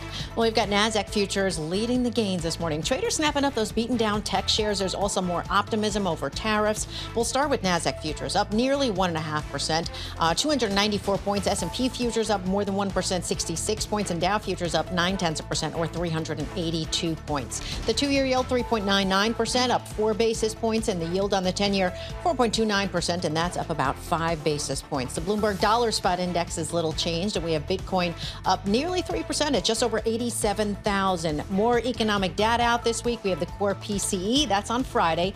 Today, though, it's the S&P Global Preliminary March Composite Index. That's for services and manufacturers. This morning, shares of building materials company James Hardie taking a hit, down 14% in Sydney. That's after it agreed to buy Chicago-based AZEK in an $8.75 billion cash and stock deal. AZEK, though, up about 18%. And finally, DNA testing company 23andMe filed for bankruptcy. Its co-founder and CEO stepping down, but will continue to serve on the board. For on-demand news 24 hours a day, subscribe to Bloomberg News Now, wherever you get your podcasts. I'm Lisa Mateo. That's a Bloomberg Business Flash. Paul and Tom. Lisa, thanks so much. This is Jay. Adam starts with us again. I got too many windows open today, Paul. I mean, it's killing me. Adam Farstrup with his head of multi-asset North America at Schroders, and he has the joy of working. Folks, the reality in charting is there's spider charts and scatter dot charts. Scatter dot charts are usually across 4 quadrants, and what's very important is you have to have a degree from a fancy British school to use them successfully. The IMF knows this. Everybody knows this. You have George Brown from the University of Hull, and he has the single best scatter dot chart of the madness we're living in right now. Discuss. So we think it's really important to understand how we could be wrong. So we all come up with baseline forecasts, and our baseline forecast is for continued growth in the U.S. economy. But we need to ask ourselves the question as investors: how could we be wrong, and what might that look like? So that's what the scatter plot is trying to show you. What are the different scenarios that could impact growth and inflation in the global economy? I love, Paul. They've got aggressive Trump is one dot, another dot, aggressive Trump, world ex-U.S. World ex-U.S. Very good. So I would think the consensus, it's not the consensus, but a growing discussion is that this economy might have some fundamental headwinds here. And I'm hearing the R word, the recession word, maybe a little bit more in the last 4 or 5 weeks than I have. Yep. How do you guys think about this economy, which underpins earnings and then underpins the market? How do you think about the economy? Absolutely. So the probabilities of recession have clearly risen, but we still think it's early to price this in a meaningful way. So we are staying long equities as a result. But you mentioned the aggressive Trump scenario, U.S. and world ex-U.S. One of the things I think is important to understand is as we go further out that policy agenda, if we get the aggressive tariffs, if we get the pain, as Scott Besson has talked about, before the benefits, then what you get in the U.S. is a stagflationary response, meaning growth falls, inflation goes up. But outside the U.S., in Europe, you could have a deflationary response where actually not only does growth fall, but inflation falls as a result. So everyone listening or watching, good morning on YouTube, has a basic idea what you just described, Adam, is uncertainty. Yeah. How do you stay long given uncertainty? So you look for what is mispriced in the market, and this scatter chart helps us think about that. And when we look at what's mispriced in the market, it is hard to know where should U.S. equities be priced today, particularly things like Mag 7. But we look outside the U.S., and we've talked about this before, we see some tremendous earnings power. And I think one of the big pieces of news has clearly been the change in Germany. I think this could be a potential sea change in terms of fiscal policy in Europe being much more expansionary than we've seen in decades. And so as a result, you look through that, you think European banks. December 14th of last year, when the Mag 7 peaked, who would have actually told you that European banks, cumulatively had outperformed for the past 3 years the Mag 7. Interesting. Yeah, no, not at all. I mean, but the movement of capital perhaps rotating out of the U.S. market into Europe, is that a trade or is that a investment over a multi-year period? There is an investment, but an investment takes time. So I think what you're seeing right now is a trade. Because we don't know the exact shape of the changes in Europe. We don't know the unintended consequences of this, but it is something we want to watch carefully. And from a bottom-up standpoint, as global stock pickers, you can find these opportunities. Is the United Kingdom part of Europe? I can ask somebody from Schroders this and get away with it. Yeah, well, is the UK part of Europe? When not you say according to the British. European stocks? Not according to the British. They're no longer part of Europe. But in the investment world of Schroders, are they part of Europe? Like if I want to go long Germany, it's Lizanne Saunders just said it's an auto ETF, or I want to go long Finland. Is UK part of that discussion? We think of the UK as separate from Europe. Actually, when we think about regions and it's the certain clubs on St. James, that's the way they roll. So what is your head of multi-asset? As we talk about equities, how about fixed income? Where do you see the opportunities in fixed income? Do you suggest... Ask about Bitcoin. Bitcoin. We'll get to Bitcoin later.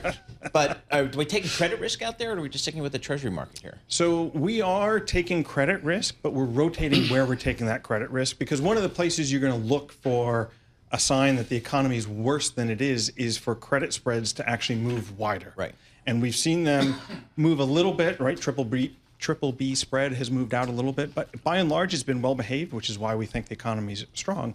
But you look at things like local currency emerging market debt, which we would consider credit. These are markets that, by and large, except for Mexico and China, which is only about 20% of the index, aren't impacted as much by the tariffs. You have strong fiscal policies and monetary policies, rather, in those markets, and high real yields, meaning above inflation. Audible. You're a multi-asset guy, as Paul mentioned. Are we over-diversified in our retirement accounts? I don't think so. I think if you look at most retirement accounts, they're still very heavily invested in U.S. equities. Even the global indices, this is a really important point.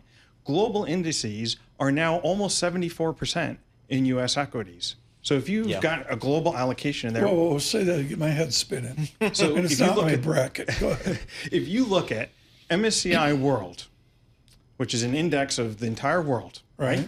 Equity markets, it's 74% in U.S. equities. I had no idea. When I started in this industry, you'd go, global equities, wake me up in the middle of the night, I'd say 50% U.S. equities, right? Yeah. 74. Wow. And that's, do you see that broken? I think it's going to have to reverse at some point. The U.S. economy is a tremendous dynamic place, and we haven't changed our view on that. But the amount of opportunities that exist outside the U.S., we think is phenomenal. Adam Forster, thank you so much. With Schroders, really, really appreciate that. His note, we protect the copyright of all of our guests.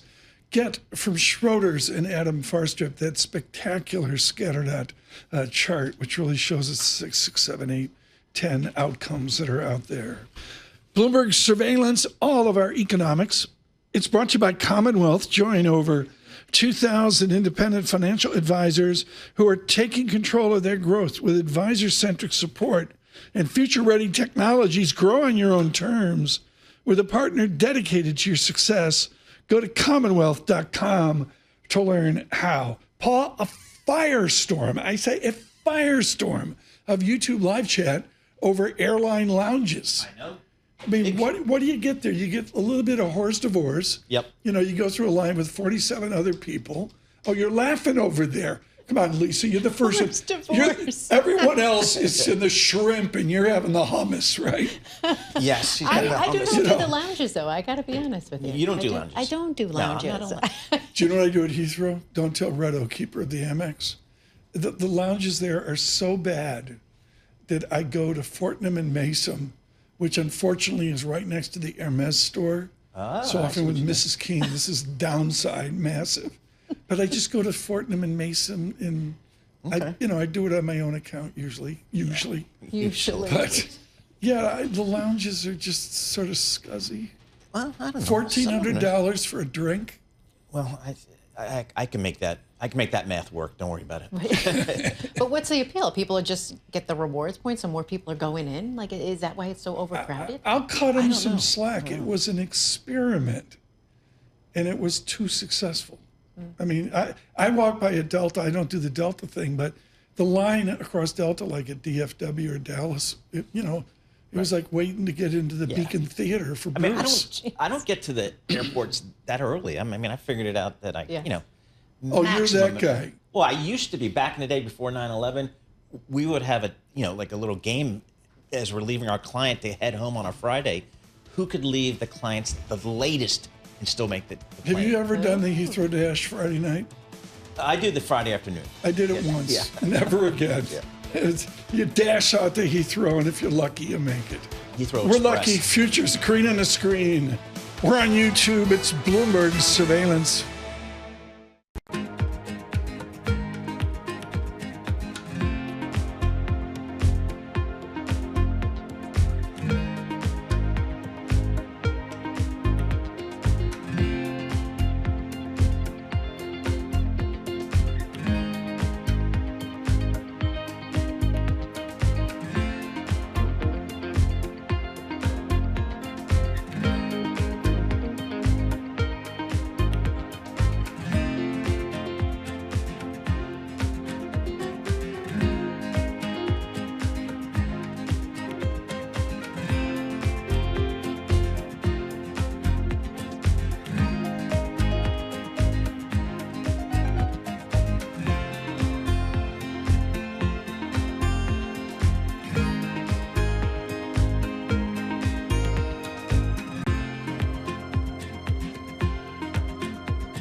Markets, headlines, and breaking news 24 hours a day at Bloomberg.com, Bloomberg Television, and the Bloomberg Business app. This is a Bloomberg Business Flash.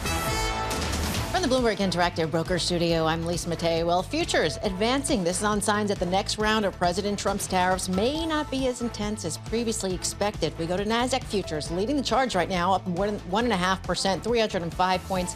S&P futures up more than 1%, 68 points. Dow futures up 0.9%, or 406 points. The two-year yield, 3.99%, up 4 basis points. The yield on the 10-year, 4.29%, and that's up 5 basis points. We have COMEX gold at $3,032 an ounce. We have the Bloomberg Dollar Spot Index, little changed. Few companies making news this morning. Novo Nordisk has signed a $2 billion deal with Hong Kong-based United Laboratories International. It's for a next-generation obesity drug. Then we go to Bayer. It was ordered by a U.S. jury to pay about $2.1 billion to a plaintiff who claimed that its Roundup weed killer caused cancer. The company will appeal that. And finally, the co-founder of Netflix, Reed Hastings, donating $50 million to his alma mater, Bowdoin College in Maine. Nice. Yeah, to create an initiative for artificial intelligence and humanity. $50 million. That is your Bloomberg Business Flash. Paul and Tom. Lisa, thanks so much. Greatly appreciate that this morning. Talking about United Airlines and, the lounges and all that. Let's talk to somebody who actually knows what they're talking about. How dare we do that? Out of Dartmouth and Tuck, Stephen Trent joins us from Citigroup, iconic, on the airlines this morning. Robert Crandall once told me that the revolution was persistent cash flow. Are the bigger United States airlines, are they finally delivering persistent cash flow? Great question, and thank you for having me on. I would say post-pandemic, the network airlines are doing a very good job of that. United, Delta, American, Alaska, the four of them last year had several $1 billion worth of free cash flow. Paul, I'm looking at, granted, the pandemic got in the middle of this. I've got them some stack. United's killing it. 10-year track record, 3.4% per year. Yeah. Shareholder return. Talk to us, Stephen, about what we heard from the airlines, I guess, a couple of weeks ago in front of a investor conference. We saw the majors take their forward guidance down. Talk to us about what's driving that. What are they seeing? Yeah, absolutely. So you do have some issues in terms of where people are trying to get their heads around the economy. Are we going to have a slowdown or not? Are we going to get sort of coherent statements from Washington which give consumers and investors confidence or not? So some of the noise we're getting on that level may have indeed bled at least short-term into the booking curve. But I think beyond that as well, unfortunately you had 1Q is a tough quarter. You had several, unfortunately, high-profile aviation accidents. Several of them were fatal, sadly enough. And then where there's already a tough period for 1Q, we had California wildfires in January. So the confluence of those factors certainly weighed on what happened in short-term guides. Going forward in terms of getting to some calmer waters here, fundamentally speaking, we're constructive. Where are the airlines in terms of capacity? And how quickly can they move capacity if the economy were to weaken? Sure. So if one looks at domestic capacity per se, looking at the entire group, we may have kind of a flattish to slightly up picture. In terms of how quickly this stuff can get moved, we already went through sort of a mini review of this last July, when on a short-term basis there was a little too much capacity relative to demand. 3 months or so of that situation, and there was enough of a pull down that we got that nice inflection point in domestic unit revenue in September. So they can move fairly quickly. What's sort of hard to sort out at this time, is what will happen from the perspective of the economy. Do we get a slowdown, or is this just a hiccup? Stephen Trent with us with Citigroup right now in the airline business. How do you respond to the question, they're really a bank with frequent flyer miles and all the marketing and the dumb lounges, that happens to fly an airline? How do you respond to the financial side of the business versus moving bodies? Yeah, that's a great one. I would argue that the model has evolved. So if you look at the airlines 20 years ago, doing the credit crunch, for example. Delta Airlines was doing just over $1 billion of loyalty and co-branded card revenue, for example. Now they're doing several $billion a year. So I'm not saying that these businesses have suddenly become card companies or they're consumer companies, but that free cash flow contribution is now significant versus what it used to be. And that will play a role in valuation and earnings quality. So, we think that it's a good thing that they've moved in that direction. United, American, Delta, the big three. Do investors differentiate between the three, and if so, on what basis? Yeah, absolutely. I think traditionally Delta's been the gold standard of the trio, the one that people look to management, look to the earnings stream, the strength of its co-branded card. I would say United has moved significantly in that direction. American Airlines was a little bit more of a high beta play. And we've seen some strategic changes from American over the last couple of years. I think the most recent one is really a good move in the right direction for American, re-engaging with managed business travel. I want to get you in trouble with compliance. Where's JetBlue in 5 years? You got a neutral on JetBlue? Yeah, I believe. Where's JetBlue in 5 years? Help me. Yeah, absolutely. Lisa's paying attention. I would say that in terms of where that carrier moves, the unit revenue side of the fence and the route strategy is sort of one piece of the picture where it looks like they're moving in the correct direction. I would say the piece of the pie that looks a lot more challenging for them is the balance sheet. Are you going to pay $1,400 for a lounge to get a free gin and tonic? No, I won't. I won't do that. Is the whole lounge thing done? You actually had some post-pandemic chop in all of the lounge stuff when everybody started flying again, and you had a lot of people with frequent flyer status who were flooding lounges. So that's a great signal in terms of demand, but some of that has to be sorted a little better, and I think some of the airlines have already started to do that. So I think people still like the lounges. I got 20 seconds. When you were at Dartmouth, did you fly into Lebanon? You feel like you landed on a Caribbean island. Yes, my goodness. I did fly into Lebanon a couple of times. Ken Pruitt was sitting on my lap. Stephen Trent, thank you so much. Really appreciate it. With Citigroup, just definitive here. Lots of green on the screen buys. He likes United and American Airlines, I believe you mentioned as well. Right now, too short a visit with our news, Michael Barr. Thank you very much, Tom, Paul, and Lisa. U.S. and Russian officials have been meeting today in Saudi Arabia, a day after talks between American and Ukrainian teams. Bloomberg's Rosalind Matheson reports the discussions are getting down to technical details. It's a little bit by bit. Obviously, Donald Trump will probably claim the win for every little development they get. But meantime, Ukraine and Russia are still attacking each other. We're seeing that going on. Russia is still firing missiles and drones into Ukraine and so on. The fighting is still going on. So whatever they're talking about so far has not really impacted what we're seeing on the ground. Bloomberg's Roz Matheson. Senate Democratic leader Chuck Schumer is sounding a warning as President Trump continues to clash with federal judges on a number of fronts. If Donald Trump should defy the courts, the public will rise up. Democrats will fight it in every single way. Senator Schumer appeared on NBC's Meet the Press. The Trump administration continues to clash with a federal judge who ordered a deportation flight with alleged Venezuelan gang members to turn around. White House border czar Tom Homan says that case is still playing out in court. This case is in litigation through the Alien Enemies Act, and we'll abide by the court order as litigated. But my quote was, despite what he thinks, we're going to keep targeting the worst of the worst, which we've been doing since day one, and deporting from the United States through the various laws on the books.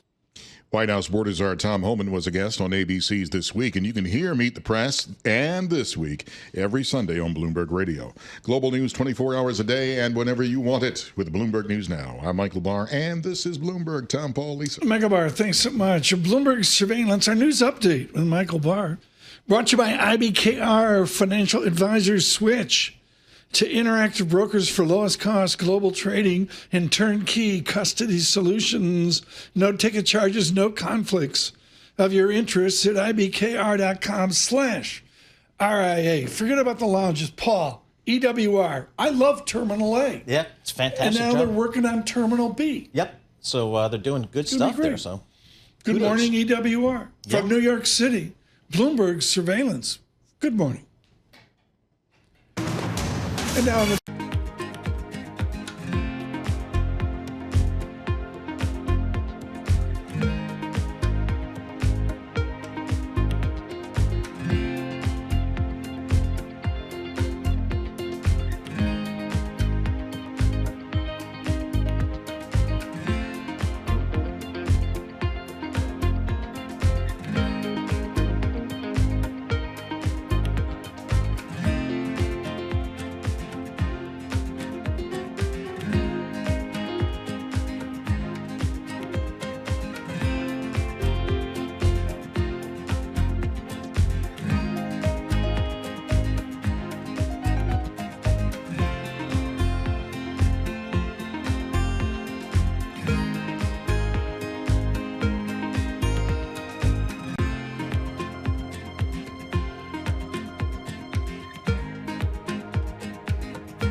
This is Bloomberg Surveillance with Tom Keene and Paul Sweeney on Bloomberg Radio.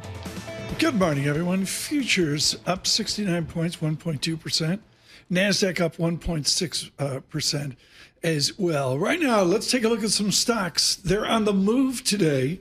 We're joined by Bloomberg Surveillance's Lisa Mateo. Lisa. Well, just when you thought your smartwatch couldn't get any more tech savvy, right? Or maybe any more confusing. Now you have Apple coming out and Bloomberg's Mark Gurman saying that they're moving into the AI wearables market. Sure. So basically they're adding these cameras and visual intelligence features to the smartwatch. So the idea is that you learn more about the world around you as you walk around. So for example, okay, so if you're walking around and you see, oh, look at this beautiful flower. I wonder what it is. You take your little smartwatch, right? And you hold down the camera button. You take a picture of something there, like that flower, and then ChatGPT or Google search will tell you exactly what it is. So it's there to kind of make your life a little bit easier. The only problem is that it only works with the iPhone 16. So you have to have that latest I've model. upgraded. I don't know about everybody you've else. Upgraded? Sure. I have not. Oh, so please. I do not. I'm cutting edge. But it could get a little bit of bigger boost because you have the release of iOS 18.4 next month. So my basic feeling is we're not going to know what's going to win in AI. That doesn't sound like it's going to win. it's tough. It kind of, you think about it like the glasses, right? That you wear, that you look and you see, and it can tell you different things about it. Yeah, that's worked out. Kind of like, the watch. You take a picture baby of it steps. and it'll tell Baby you. steps. Yeah, okay. I don't know. Next. Okay. We have more news surrounding the overpriced cost of AI. You have Jack Ma-backed Ant Group. It's built AI models that cost 20% less using Chinese-made chips. It's produced similar results to those from NVIDIA. So this is the whole thing. The chips are coming from, sources are saying, domestic chips, including Alibaba Group, Huawei Technologies to train them. But NVIDIA is still in the picture. So NVIDIA is totally not out of the picture. It's still using AI for development, but it's now relying mostly on these alternatives like advanced micro devices and Chinese chips for the latest models. But it's just been this race we've been talking about and hearing about between Chinese and U.S. companies over the price. Remember DeepSeek? That really sparked things as to the We all cost went of mental AI. for 3 days. Yes. Then what? Very mental. It's still out there. But it's still. I think what's interesting about this story is Jack Ma was starting to raise his profile a little bit. He has been underground for probably 4 or 5 years. Yeah, he was put in his place. He was put in his place by the Chinese government, but now we're starting to see him more, hear more. Alibaba stock is up 60%, 60% this year, up 87% over the trailing 12 months, trying to claw back some of that value that was just destroyed by the Chinese government back in the day. You got one more? Yes. Okay. Well, we're talking about Wall Street's one of their oldest data and analytics providers, done on Bradstreet, private equity firm, Clear Lake Capital Group. It's agreed to acquire them. It's a deal that values the company at $4.1 billion. But it's actually the second time that Dun & Bradstreet has been taken private in several years. It's still not, a done deal. There's still a 30-day go shop period where they can, be open to other rival offers, because you had companies like Veritas Capital Fund Management. They've expressed interest in them. But Dun & Bradstreet had market value roughly $3.9 billion at close of trading on Friday. Not sure how much that compares to back in the day when, What's their niche? Paul, do you have any idea on this? It's financial data. It's financial data, and it is not a growth business for them. But what it is Tom, is a very steady cash flow business. So if you're private equity, you can lever it up and generate some equity returns so they say. Yeah, this is the second round of private ownership here again. What I find an interesting tidbit is that 4 U.S. presidents actually worked for the company. I didn't know that. Abraham Lincoln, Ulysses S. Grant, Grover Cleveland, William McKinley. Really? I didn't know that. Worked for the company. So that's a old company. It's been around a while. Correct. Okay. Correct. Oh, so when we were kids, it was iconic, but most of those iconics have slipped away. Or they've been acquired by bigger data companies. But here, this just shows you, I think, the value of data. And when you layer on the technology, whether it be AI or other technology, it makes that data even more valuable. Okay. So there you go. Lisa, thank you so much. Lisa Mateo with a stock report this morning. Greatly appreciate that. A new feature for us, like seeing that.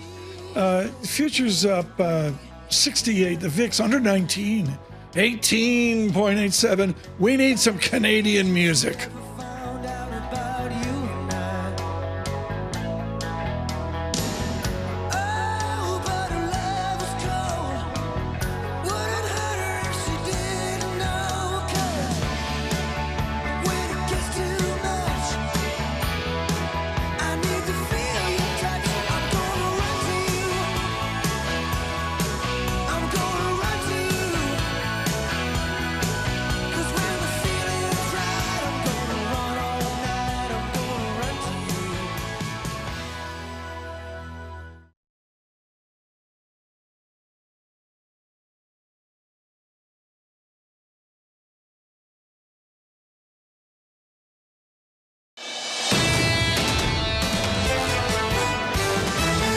This is Bloomberg Surveillance with Tom Keene and Paul Sweeney. The president wants lower interest rates from Chairman Powell. You can make the argument that this is a really rich market. With Lisa Mateo on markets. Stocks are coming off another record high. And Michael Barr with news. President Trump signing a wide range of executive orders. The best in economics, finance, investment, and international relations. This is Bloomberg Surveillance on Bloomberg Radio.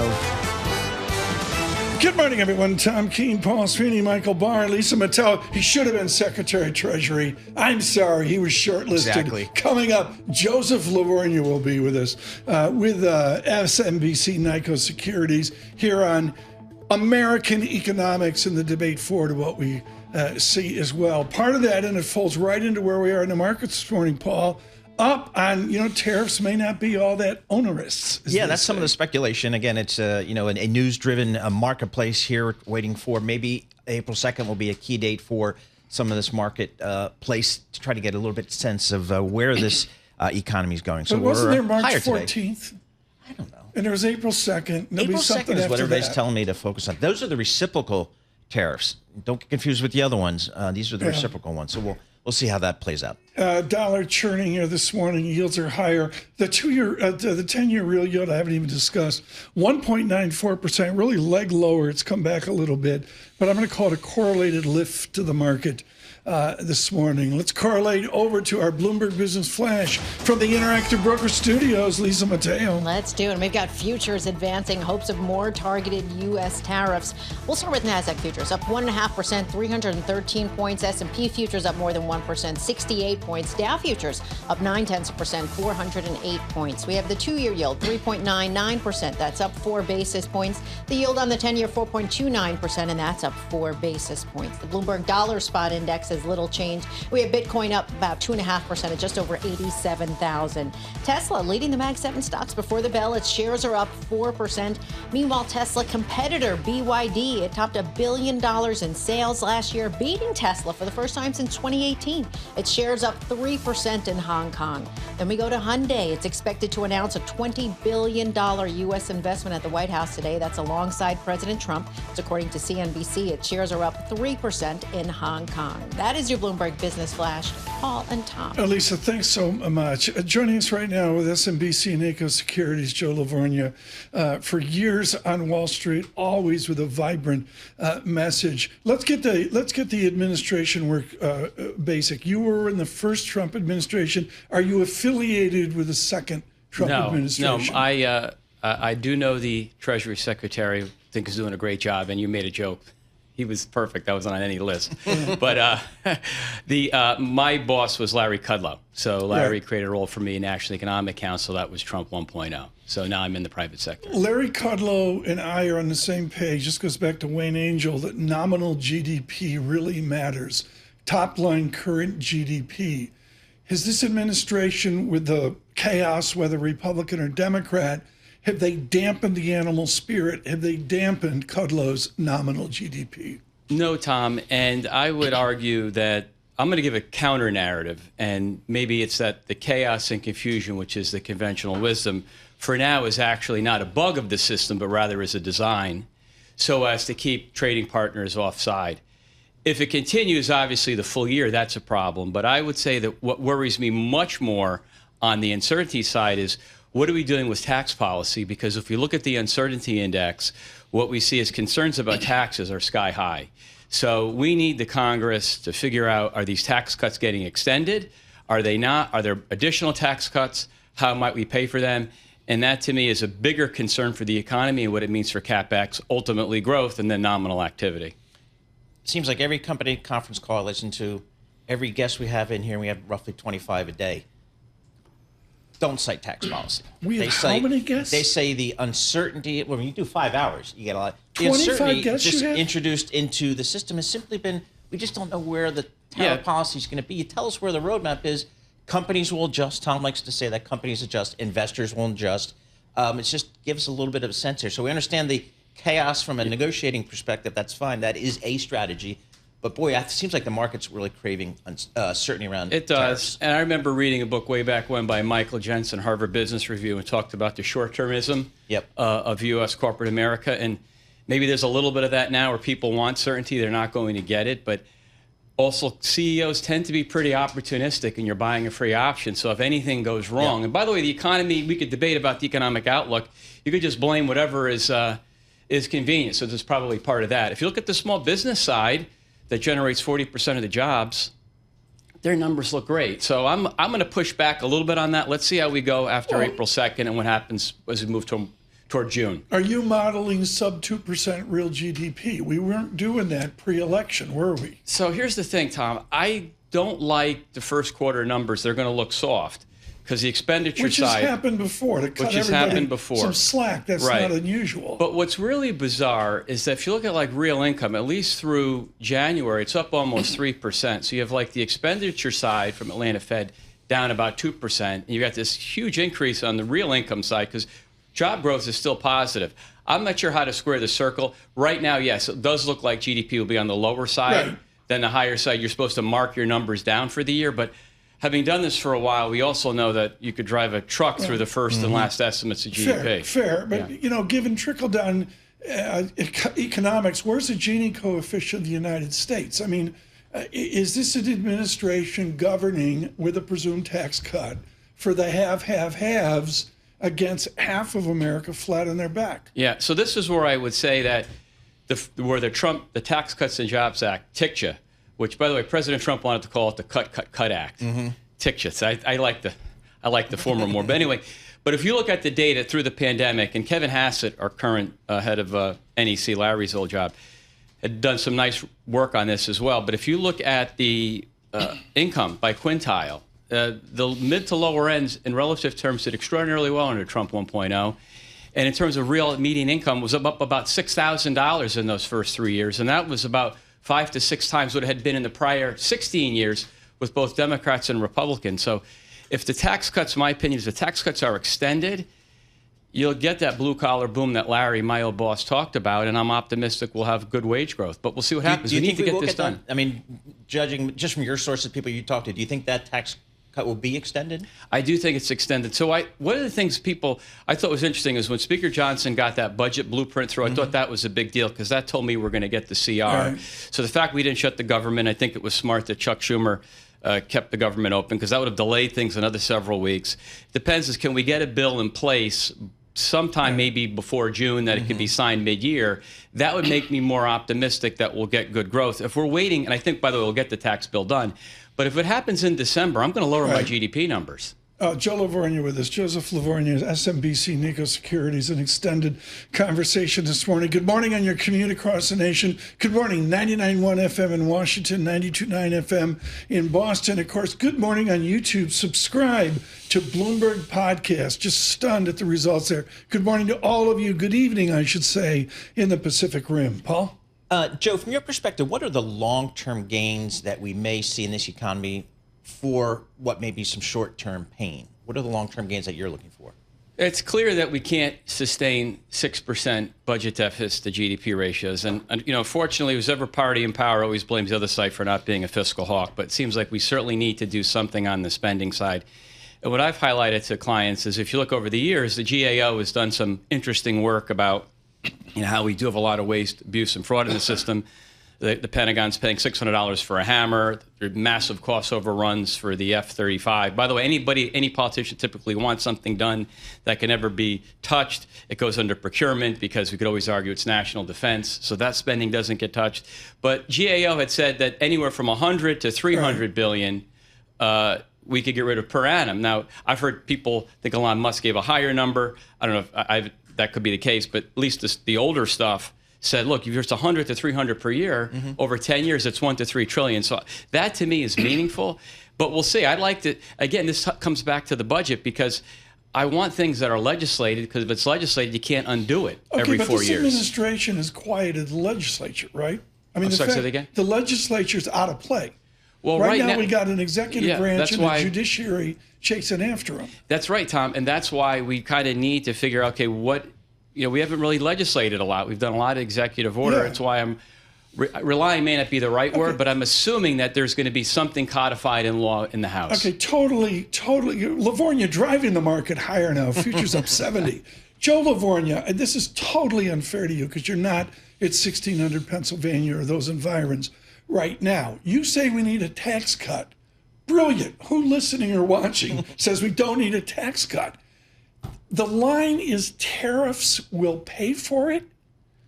Good morning, Canada and Mexico. Yeah. Explain this. Okay.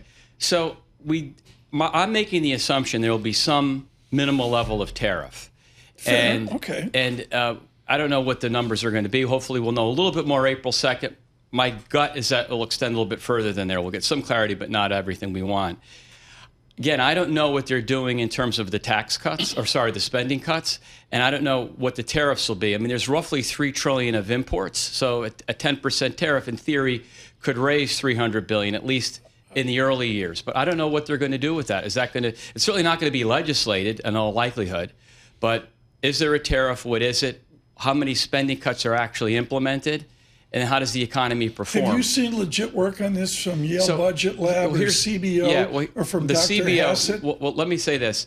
I don't like the CBO scoring because if you look at, they assume in the next, just to give you an idea, over a 10-year scoring period, the difference between, using their revenue numbers, a difference between a 3% economy and a 1.8% economy over a 10-year period is about $4.3 trillion of additional revenue.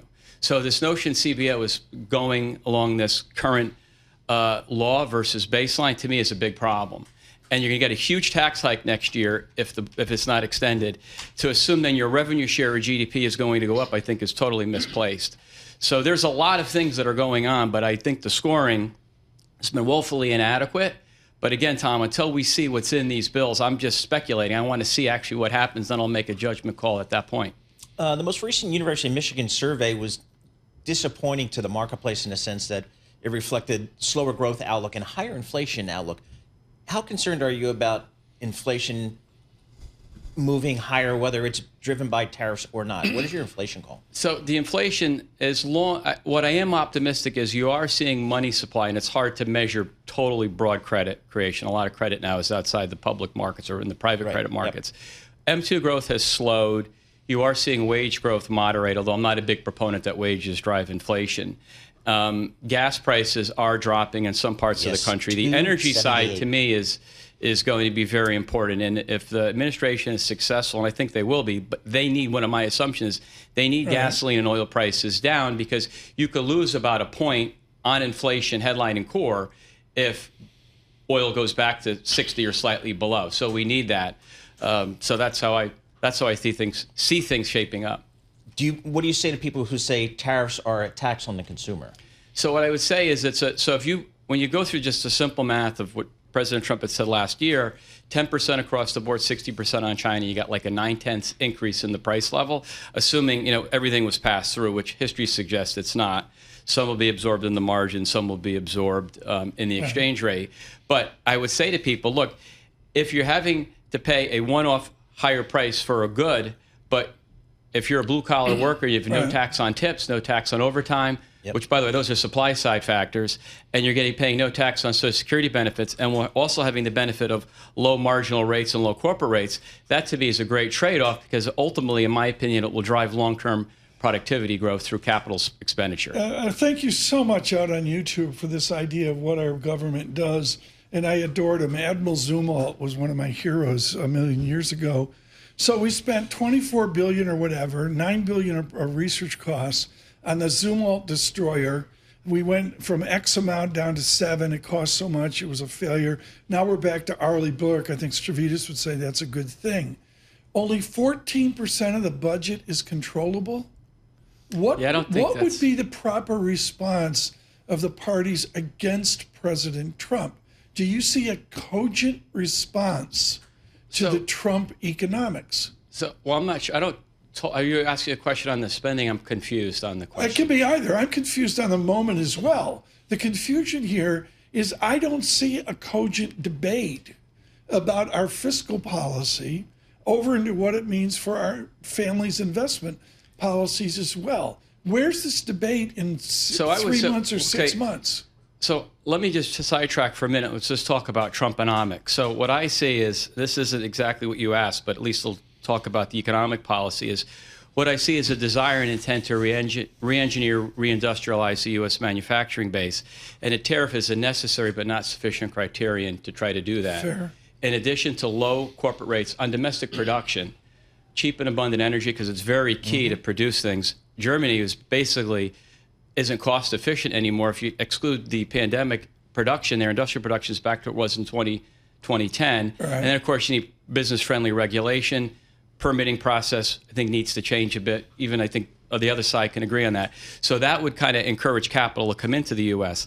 On the fiscal side, Tom, which you raised, which is very interesting, we need to have that debate. But I don't think we've ever realized how much spending we just right. waste. And people talk about, oh, it's all entitlements, and that's where the money is, a 30% discretionary. But there is a lot of waste and abuse, even on some of these entitlement programs. But people, unfortunately, conflate getting rid of the abuse with, oh, people are losing their service, and that's not the case. But we don't have that debate, and we should. We have a debate here that we haven't talked about, basic economics. Where does SMBC Nikko see the unemployment rate going, given all this? We've got the rate essentially in the low fours, 4 to 4.25. So we think it'll stay pretty low. It's going to stay there. Yeah, well, it's 4.1 now, and I would say that's an outlier call. I would suggest. To tell you the truth, that doesn't surprise us. We tend not to look at other economists, in part because we don't want to be biased. But to get a higher rate, Tom, we'd have to be really pessimistic on growth. Also, too, Okun's law is useful, which is, you know what Okun's law is, but it's the relationship between potential GDP and what actually happens in the economy. And the other thing is this, is that even if we had a slow period of growth this year, maybe you talked earlier about the pain. Yes, we're going to have somewhat of a pullback on the fiscal side. Secretary Bessent mentioned detox. But if all of a sudden it looks like 2026 is going to accelerate, financial conditions will ease in anticipation of that. Hopefully there'll be some clarity on the tax side, and companies wouldn't lay people off. So there'd be no reason for the unemployment rate to rise if the 12-month forward was improving. Joe, thank you so much. Huge response. Thank you, guys. Thank you. Thank you. Joe Lavorgna, Chief Economist, SMBC Nikko Securities, a swarm, formerly working with Mr. Kudlow with the Trump administration version 1. Futures up 67, Dow futures up 396. The VIX nicely under 19, 18.94.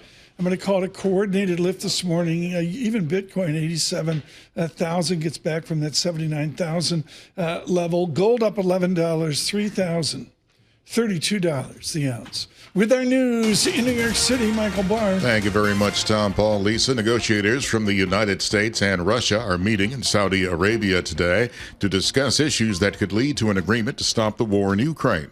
Ukrainian officials are concerned that comments by U.S. Special Envoy Stephen Witkoff signal the Americans are in line with Moscow on key issues, including whether 4 occupied territories in Ukraine belong to Russia. Ukrainian parliament member Alessandro Moresco. We were extremely disappointed and shocked by the recent statements by President Trump envoy Mr. Witkoff, because he is parroting Putin's propaganda, and we are very concerned about this. Meanwhile, at least 7 people were killed when Russia launched a barrage of drones across Ukraine overnight. London's Heathrow Airport is defending its handling of an unprecedented shutdown after a power substation fire knocked out Europe's busiest airport for nearly a full day on Friday. Benedict Kamel is head of global aviation coverage at Bloomberg News. The National Grid CEO came out and said maybe the full closure and the length of the closure, the full day on Friday, could have been avoided. There was enough power at other substations that could have been pulled in. Heathrow came back this morning with a statement saying, look, this is a complex operation. We use about as much power as a small city. You can't just sort of quickly turn a switch. Moving from one substation to the next would have been very complicated. You have to reboot the entire system. Bloomberg's Benedict Kamel reports for now, UK leaders and Heathrow's airline partners are waiting for more information before they pass judgment. Canada's new prime minister is calling for a snap election April 28th. Mark Carney says he needs to know the nation is behind him as he deals with President Trump's trade war and builds an economy benefiting all.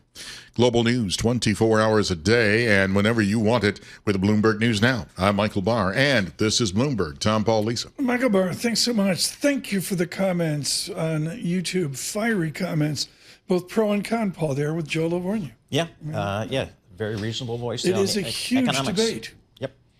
And I go back to the dual mandate of the Fed, which is the job dynamics. I don't think still is talked enough about. Torsten Slok with an email this morning. Did you see that? I did see that. I mean, he's just calling out the whole immigration decline and what that means for the labor force. And, people have called that out, saying that's going to be a challenge for this economy. His modeled number, good morning, David Kelly at JP Morgan, who's out front on this, 60,000 is the run rate of non-farm payrolls with a new lower immigration. I've never framed that in my mind. No. That's a new number. No.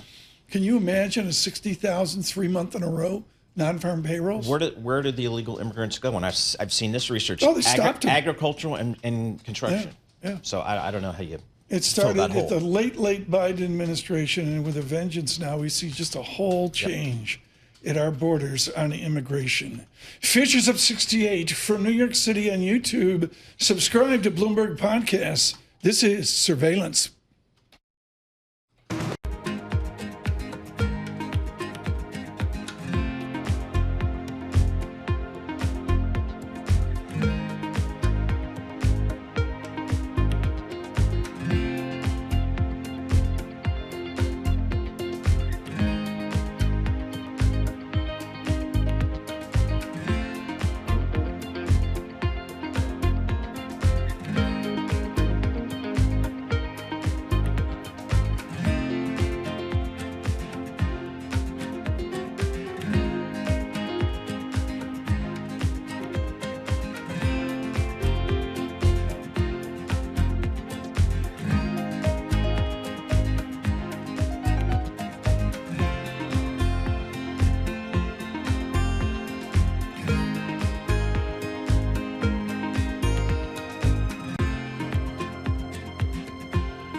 Markets, headlines, and breaking news 24 hours a day at Bloomberg.com, Bloomberg Television, and the Bloomberg Business app. This is a Bloomberg Business Flash. And this features report sponsored by Oppenheimer. Oppenheimer focuses the power of their thinking on you, creating customized plans to help achieve your goals. Put the power of Oppenheimer thinking into your investing, wealth management, capital markets, investment banking. Well, this morning we have NASDAQ futures leading the gains. This is as traders snapping up those beaten down tech stocks. There's also more optimism about tariffs on top of that. So we start with NASDAQ futures up 1.5%, 305 points. We go to S&P futures up 1%, 66 points. Dow futures futures up 0.9%, 396 points. The 2-year yield 3.99%, up 4 basis points, and the yield on the 10-year 4.29%, up 4 basis points. The Bloomberg Dollar Spot Index is little change. We have Bitcoin up above 2.5% at just over 87,000. More economic data out this week. We have core PCE on Friday, but today it's S&P Global's U.S. rate on manufacturing and services PMI. Stocks on the move. The building materials company James Hardie taking a hit, down 14% in Sydney. That's after it agreed to buy Chicago-based ASEC. It's an $8.75 billion cash and stock deal. ASEC, though, up about 20%. For on-demand news 24 hours a day, subscribe to Bloomberg News Now, wherever you get your podcasts. I'm Lisa Mateo. That is a Bloomberg Business Flash. Paul and Tom. Lisa Mateo, thanks so much. When I looked at brackets and said, who has a bracket worse than mine? Kelly Cox, front and center. Carolina, that was that was painful. You were right on that. You're killing it, Paul. Yeah, joining us now, redoing our bracket, Kelly Cox joins us with Ritholtz with an incredibly smart note this morning. Again, we protect the copyright of our troops. Get our guest, her note from Ritholtz Management. Yeah. I love this. Remember your agency in market turmoil. This isn't about your agent, Callie, is it? It's not about my agent. I wish I had an agent. And let me tell you, the note today was about how the economy is not busted, unlike my bracket, because I had UNC going to the Sweet 16. But that's exactly it. I think in times like these where there's a lot of noise and little signal, it's important to focus on the signal, but it's also important to remind our clients who are long-term investors that there's a lot they can do outside of feeling nervous and anxious and, getting caught up in the headlines. So I know you guys at Ritholtz Wealth Management really do stress long-term view to investing here. As these markets gyrate here in the early parts of 2025, do you tend to add to sectors that you like, positions you like? Do you tend to maybe focus on quality? How do you kind of day to day, have these discussions with your clients? We prioritize stability and consistency. That's the shortest way of saying how we, are approaching these markets. And we try to build portfolios that are all weather. So we're not necessarily, adding significantly or cutting significantly in these times. But, what we're doing is trying to talk to clients about how, we prepare for these unexpected scenarios.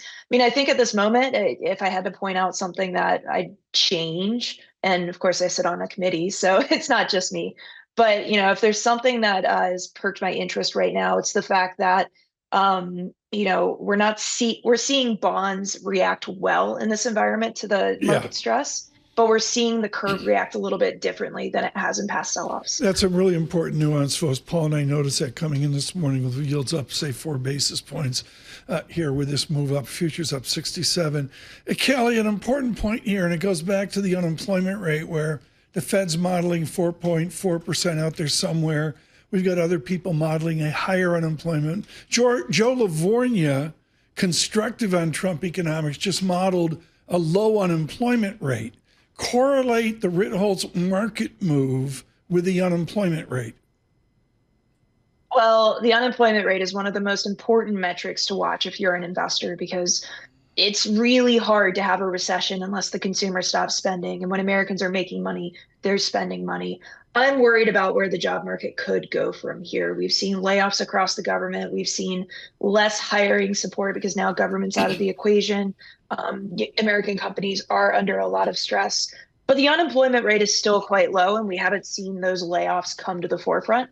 I don't think we've seen the worst here, but so far, when we're looking at hard data, it still looks like the unemployment situation is okay. So where we're heading could be a problem. Where we are is fine. Right. So, I think it's time to prepare again, lean on that agency, and remember that stability and consistency are your sanity hedge in environments like this. We're going to stay with Kelly Cox, Ritholtz Management here as we get the market open. Paul, the live chat's on YouTube. Sometimes, I don't know if this is a compliment or not. I like these guys, even if they are New York liberals.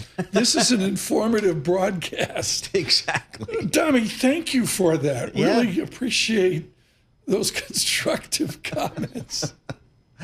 We'll have to see. To someone who voted for Reagan back in the day. Yeah, we will point out that the heritage of Matthew Winkler and what John Micklethwaite does as our editor-in-chief is we really try to be balanced, and where, we're trying, day to day to stay out of the fray and not give you a political angle. Sometimes I fail at that.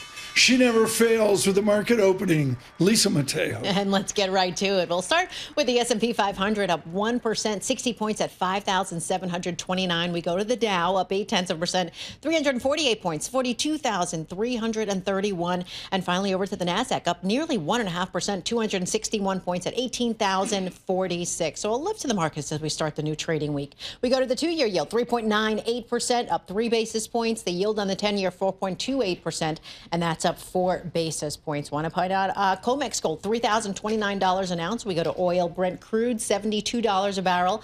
As far as the Bloomberg dollar spot index, that's little changed, and Bitcoin up more than 2.5% at just over 87,000. Leading the Mag 7 this morning, well, that would be Tesla, up more than 3%. That is your Bloomberg opening bell report. Paul and Tom. Thanks so much. Greatly appreciate that. She wouldn't come on, she says, unless we flog Barry's book. I don't know what that's about, but let's go there right now. Barry Ritholtz out with a wonderful new book. And folks, I'm not going to go into it now, but there's a type 2 construct, which means the word not is important.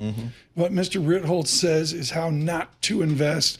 Kelly Cox, let's say you're right in the second version of this successful tome. The movie rights have been sold. When you say how not to invest, Kelly Cox, what is your number one rule? Well, I just want to echo everything you said. And let me tell you, I'm honored if I'm writing the second version of this book and there are movie rights on it. I have no doubt that there's potential there. But when I'm talking about how not to invest, I would go back to your why and, letting your why go, understanding, how long you're investing, for what you're building wealth for, and how you get to that goal. Everything goes back to your why. So if you flip that on its head, abandoning your why, getting caught up in the headlines. And that's a lot harder than it sounds. I mean, I'd see Reese Witherspoon, doing the Kaylee sure. thing. I can see that. Maybe too old for it. Emotional decision-making is what Barry calls it. Yep. Callie, what role does fixed income play in portfolios these days? What's the conversation you have with your clients about that? I alluded to this about a minute ago, but right now we're talking about the stability factors with fixed income. Of course, you can look at fixed income as a source of yield or for capital protection. And we think it's in the sweet spot between both of those benefits. That doesn't mean it's easy, right? We are, looking a little further down the curve right now and hugging quality because we are, trying to prepare for a slowdown in the economy here. But, we're seeing a lot of policy tied up in the longer end of the curve as well. And that's why you see the 10-year at 4.3 when there are clear worries about the economy. So, we don't get into that much detail with clients, but right now we're trying to assure them that we built a portfolio that does help protect you against unexpected scenarios, and fixed income is part of that. Kelly Cox, thank you so much. On short notice today with a brilliant Monday note. Really appreciate that. She says, we didn't even talk about it, the Fed's tricky spot. Getting out to the May 7 meeting. Let's get the calendar out right now, Paul. We got 1 week left in March. Yeah. Monday is March 31, a week from today. There we go. And then we go out to JP Morgan. I believe it's April 11 is my memories. Yep. I could be wrong on that. And then we go stupid into the end of April and early May. But you got April 2nd, tariffs, which are a complete mystery. Right now, the market open 3 minutes. Dow up 363 points. I guess they like the news. Stay tuned for Paul and Alex. Maybe the headlines will change by We'll then. see. We'll stay on top of it. We'll have to see. So and we've got the the bond market reacting a little bit here, Tom. We've got constructive, as Kaylee said. Yep, the yield's a little bit higher here. The 10-year Treasury's at 4.29, calling out the yield curve steepness. The 2 years at 3.99, the 10-year at 4.29. Just to give you a sense there. Yeah. WTI crude oil, it's $68. Sure. I filled up for $2.79 a gallon this weekend, which was extraordinarily and But nevertheless, disinflationary. it's emotional. Yeah. As Kelly, I believe, mentioned, or maybe it was Joe Lavorgna, it's emotional. Bought a new car for my son who spends most of his time in California, so we had to get one of those hybrids because the cost of gasoline out in California is like $6 a gallon or something crazy. So we bought my first hybrid. I don't even know how it works. I think if you push the brake, it charges the thing. I don't know. But that's what he did. I'm impressed. Yeah. Okay. Very good. Dow advances on Paul Sweeney's consumption in America, up 417 points. We continue on YouTube. Subscribe to Bloomberg Podcasts, Bloomberg Surveillance.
Markets, headlines, and breaking news 24 hours a day at Bloomberg.com, Bloomberg Television, and the Bloomberg Business app. This is a Bloomberg Business Flash. From the Bloomberg Interactive Broker Studio, I'm Lisa Mateo. Well, stocks kicking off the week with gains. Traders snapping up those beaten down tech shares. Right now, we'll start with the NASDAQ, up more than 1.5%, 302 points. We go to the S&P 500, up more than 1%, 74 points. The Dow up 0.9%, 413 points. The two-year yield, 3.99%, up 4 basis points. The yield on the 10-year, 4.29%. That's up 4 basis points. We have the Bloomberg Dollar Spot Index is little change. And COMEX gold, $3,027 an ounce. Tesla leading the gains in mega caps right now with shares up about more than 5.5%. Meanwhile, Tesla competitor BYD topped $1 billion in sales last year, beating Tesla for the first time since 2018. Its shares up 3% in Hong Kong. And battered chip makers, well, they're rallying despite the news that Jack Ma-backed Ant Group used Chinese-made semiconductors to train AI models that would cut costs by 20%. For example, NVIDIA up nearly 2.5%. That is your Bloomberg Business Flash. Paul and Tom. Thank you so much. Really appreciate it, Lisa Mateo. Derek Lang has a textbook out called Labor Economics, Introduction to Classic and New Labor Economics. It's in my hallway at home. And what I can tell you about labor economics textbooks is you go into class and you go, oh, yeah, this is going to be great. I don't have to study, Paul, it's going to be great. And a couple tests, and I'll get a quality B. And about 4 chapters in, you're like, okay, do I drop out or enjoy this C-? It's one of the hardest things to understand. He got an A in labor economics. Michael McKee joins us in support of his conversation with Mr. Bostic in Atlanta this morning. Michael, if immigration plummets and Torsten Slack models a new non-farm payrolls of 60,000, how does that change the calculus of the unemployment rate? It probably changes it, Tom, more in a political sense than in an economic sense, because with the labor market, with the labor force falling, if we lose a lot of people out of it, then the number of people that you have to hire each month, as the so-called replacement level for people coming into the labor force to take up the slack of those who left and leave unemployment unchanged, is going to be somewhere between 60 and 100,000, according to the latest Fed estimates. So from a Fed point of view, from an economics point of view, it probably wouldn't be seen as a terrible situation. But politically, it would be seen as a problem because it would suggest the economy is slowing down. And of course, it would be hard to explain that 60,000 is good when you've been adding 200,000 on a fairly regular basis. Can you see McKee's question? He'll be in the front row at the May 7 meeting. Excuse me, Chairman Powell, it's 67,000 non-farm payrolls. Which Grateful Dead song are you listening to? I can see it now. Would that type of scenario in the labor market, Michael, would that be materially inflationary if I don't have those if those low-wage workers are not coming in, and maybe I got to fill those roles with higher wage workers?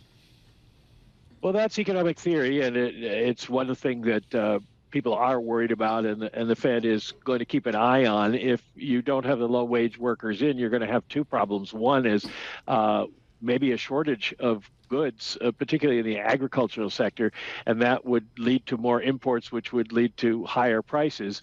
And also, if companies are trying to hire and can't find workers, then obviously that tends to drive up their cost. Are we there yet, where companies can't find workers, or is there a plethora of unemployed out there? No, we're there yet. I mean, the JOLTS data show that the number of people who are in the labor force has risen somewhat in recent months. It's just a question of matching at this point. Obviously, the low-income workers who might be deported aren't going to be the computer programmers that some kind of companies need, that sort of thing. And, of course, there's a lot of specialized occupations that depend on migrant labor, like the beef processing and that sort of thing. So there may be some shortages, but it's not yet because there's been a big crackdown. I love to ask Mike McKee this question. Mike, what does Raphael Bostic not want to tell you today? I don't think it's so much a question of what he doesn't want to tell us as what he knows enough about to talk about today. The Fed is in the dark as much as we are in terms of exactly how these tariffs will affect the country and the economy. And it is very complicated to think about the through process here. So I would imagine that he would have to admit that the Fed at this point is somewhat clueless and will have to make it up as it goes along. They can model a lot of different things, and a lot of Fed officials and investment banks have done that. The question is which of those models will actually prove to be accurate, if any, since this is such a weird topic. Michael McKee, an important conversation today with the president of the Atlanta Fed, Raphael Bostic. Thank you so much. Just brilliant as always. Dow up 456 points.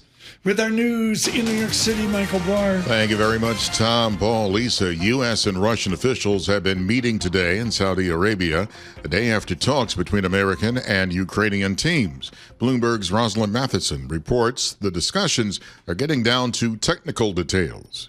It's about perhaps moving from getting away from targeting energy, but also to some kind of understanding about maritime traffic again in the Black Sea. So it's bit by bit, and they haven't really tackled the hard stuff. The really hard stuff is what to do exactly where the fighting is on the ground inside Ukraine. Bloomberg's Roz Matheson says Ukrainian officials expect even more talks with the U.S. team today. More courtroom action today in the legal battle over deporting hundreds of migrants from Venezuela. President Trump escalated the feud with federal Judge James Boasberg, calling Boasberg a constitutional disaster on social media. Boasberg has set a hearing for today to, quote, get to the bottom of whether the administration ignored his order to turn around flights bound for El Salvador carrying Venezuelan immigrants. Canada's new prime minister is calling for a snap election April 28th. At a news conference, Mark Carney saying he needs a strong mandate from the nation as he deals with President Trump's trade war and his threats to Canadian sovereignty. President Trump claims that Canada isn't a real country. He wants to break us so America can own us. We will not let that happen. Parliament is being dissolved. This year was always going to be an election year, but it would usually have been occurring in October. Global news 24 hours a day and whenever you want it with Bloomberg News Now. I'm Michael Barr, and this is Bloomberg. Tom, Paul, Lisa. Out of Edmonton, Alberta, Harvard hockey, 1986-87. Sophomore and senior year goaltender, 5'9". One listing is 190 pounds, and then he lost 30 pounds, it says, over to his senior year. It was Ozempic, 160 pounds. Mark Carney, goalie for Harvard. Oh, I didn't know that. Interesting. Yeah. And say good morning to 99 FM in Boston. A few other accomplishments. We should say that Mr. Carney had a relationship with Bloomberg here, no longer. Right. As he's a little occupied as Prime Minister of Canada towards this election. We're efforting team coverage. Sure. I said, just, fine. I just, if I can avoid the black flies, great. Yeah. There he is, Edmonton, Alberta. All right. Weighed 160 pounds. That's back when goalies were normal, like Gump Worsley. Well, now they're just... Roger Crozier. Yeah. Ed Jacquemin was Carney's size. And now these guys are 6'5", with tons of equipment on. You can't get the puck by him. No. Has the goal size changed? No. No. I talked to... some NHL people about it. I mean, I'm bored. I mean, the game's with Ovechkin, the game's radically changed because you can't get the puck by the goalie because they're not Mark Carney at 160 pounds, 5'9". Those hockey fans are passionate, that's for sure. Yeah, we'll have to see. Right, so there we are. Good morning, Harvard. Good morning, 92.9 FM in Boston. Paul, we got to do a data check. Seriously, absolutely. When did we last see a screen like this? S&P 500, Tom, up 81 points, 1.44%. The Dow, I'll quote it for John Farrow, up 490 points. It's 1.2%. About 42,000. Yep, that's a good call. Yep, absolutely. NASDAQ up 300 points above 18,000. That's 1.75%. So some solid 1% to 2% moves here in these equity markets. Year to date, we're starting today down around 4.5% on the S&P 500. We're down peak to trough, maybe 7.5%. Getting some of that back here. And apparently, if you're looking for catalysts here, just perhaps a sense that these tariffs that we do get, the reciprocal tariffs come April 2nd, may be a little bit less than maybe particularly to autos. Yeah. But a lot of it's hearsay. We want to be very careful. Exactly right. We don't have reporting on this per se. I would point out in the yield space, yields are higher. Sweeney out looking at 6,000 square feet this week and trying to get it in before rates surge up again. From New York City on YouTube, Bloomberg Surveillance. Good morning.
This is Bloomberg Surveillance with Tom Keene and Paul Sweeney on Bloomberg Radio.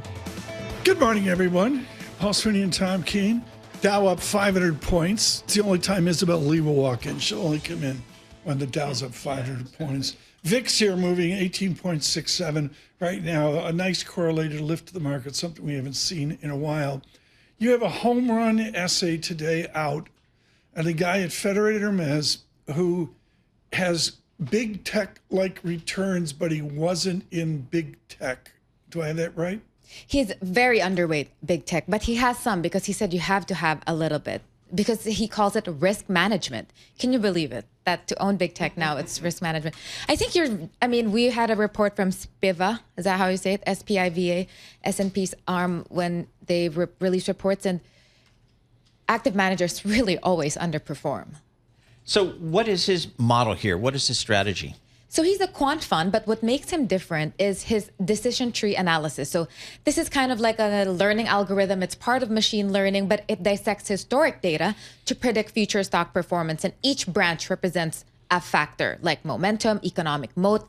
And the thing with decision tree analysis is there's always a yes and a no. And then within that one branch, there's a yes and a no. So then you have the rationale of why you pick the stocks as opposed to just a black box algorithm that spits out something. Is he doing securities analysis, or with a double degree at Harvard in computer science, it's just completely black box and he walks in the morning and presses the button and it says buy, sell? They choose what to feed it. They do security analysis, and he almost never touches it, or there's no discretionary review unless there's like wrong data inputted and stuff. But he's been doing this for a long time, and all of his mutual funds have this aspect. Been beating the market, but has been underweight tech. I didn't even think that was mathematically possible. I know. He still doesn't own Tesla, last I checked. So that's really one thing that a lot of active managers actually have been sitting out on. But all the rest, you have to own. I mean, I say have to because that's the consensus that I've been getting, because what else will you own and what will make you beat this index? So, but he has around 175 securities in this mutual fund. So it's kind of sector neutral. He says 175. I mean, the vogue is towards so much non-diversification. Right. That's fascinating. So how much money does he have in his fund here? In this one, it's just around 1.6, but he has 8 other mutual funds. Oh, listen to her. She's such a reporter. 1.6 what, Isabel? Billion. If it's million, I think my editor might be a little so hesitant. How's he doing this year? Again, the markets, we've had a sell-off this year. How is his fund done this year? He's down 1.4% year to date, but that's a lot less than the broader market. And in the past 5 years, annually, he returned around 26%, and he beat 98% of his peers. So this is his all-cap fund. He has a large-cap growth fund. He has a mid-cap growth fund. He has everything. He also has ETFs. And it's interesting. My editor was like, why have we never heard of it? I think a lot of quant managers just fly under the radar. Okay, folks, all you got to know is this. Isabel's going to come back with more great Sharpe ratio. 97th percentile 1 year, 99th percentile 3 years, 97th percentile 5 years. Just killing it. I mean, there's no other way to put it. Is he a nice guy? Does he have good Red Sox tickets? That I don't know, but he was nice when we talked to him. Okay. Very unassuming and just humble. Yeah. All right. Very good. Isabel Lee, thank you so much. Don't be a stranger. Just great vignettes here into what the buy side's doing out there. Look, he's got an R squared of 0.947, and he's underweight at tech. How do you do that? Yeah. I'm just looking at this, some of Isabel's reporting here. This decision tree model 20 years ago had 6 factors. Now there are 16. So it's getting like more and more Saunders. complex. We go full circle to what Lizanne said. Yep. So getting more and more complex. And Tom, your VIX, we're down here solidly below 19 now, 18.55 on your VIX. I don't know what to do with it. World's coming to an end. Boom, up we go. Up we go. It's going to be an interesting morning. Paul Sweeney, Alex Steele with you through the morning. And, of course, on the politics, balance of power will drop by as well. Where are we? We're up 509. NASDAQ up 1.9%. What kind of morning is it? It's a good morning for Def Leppard.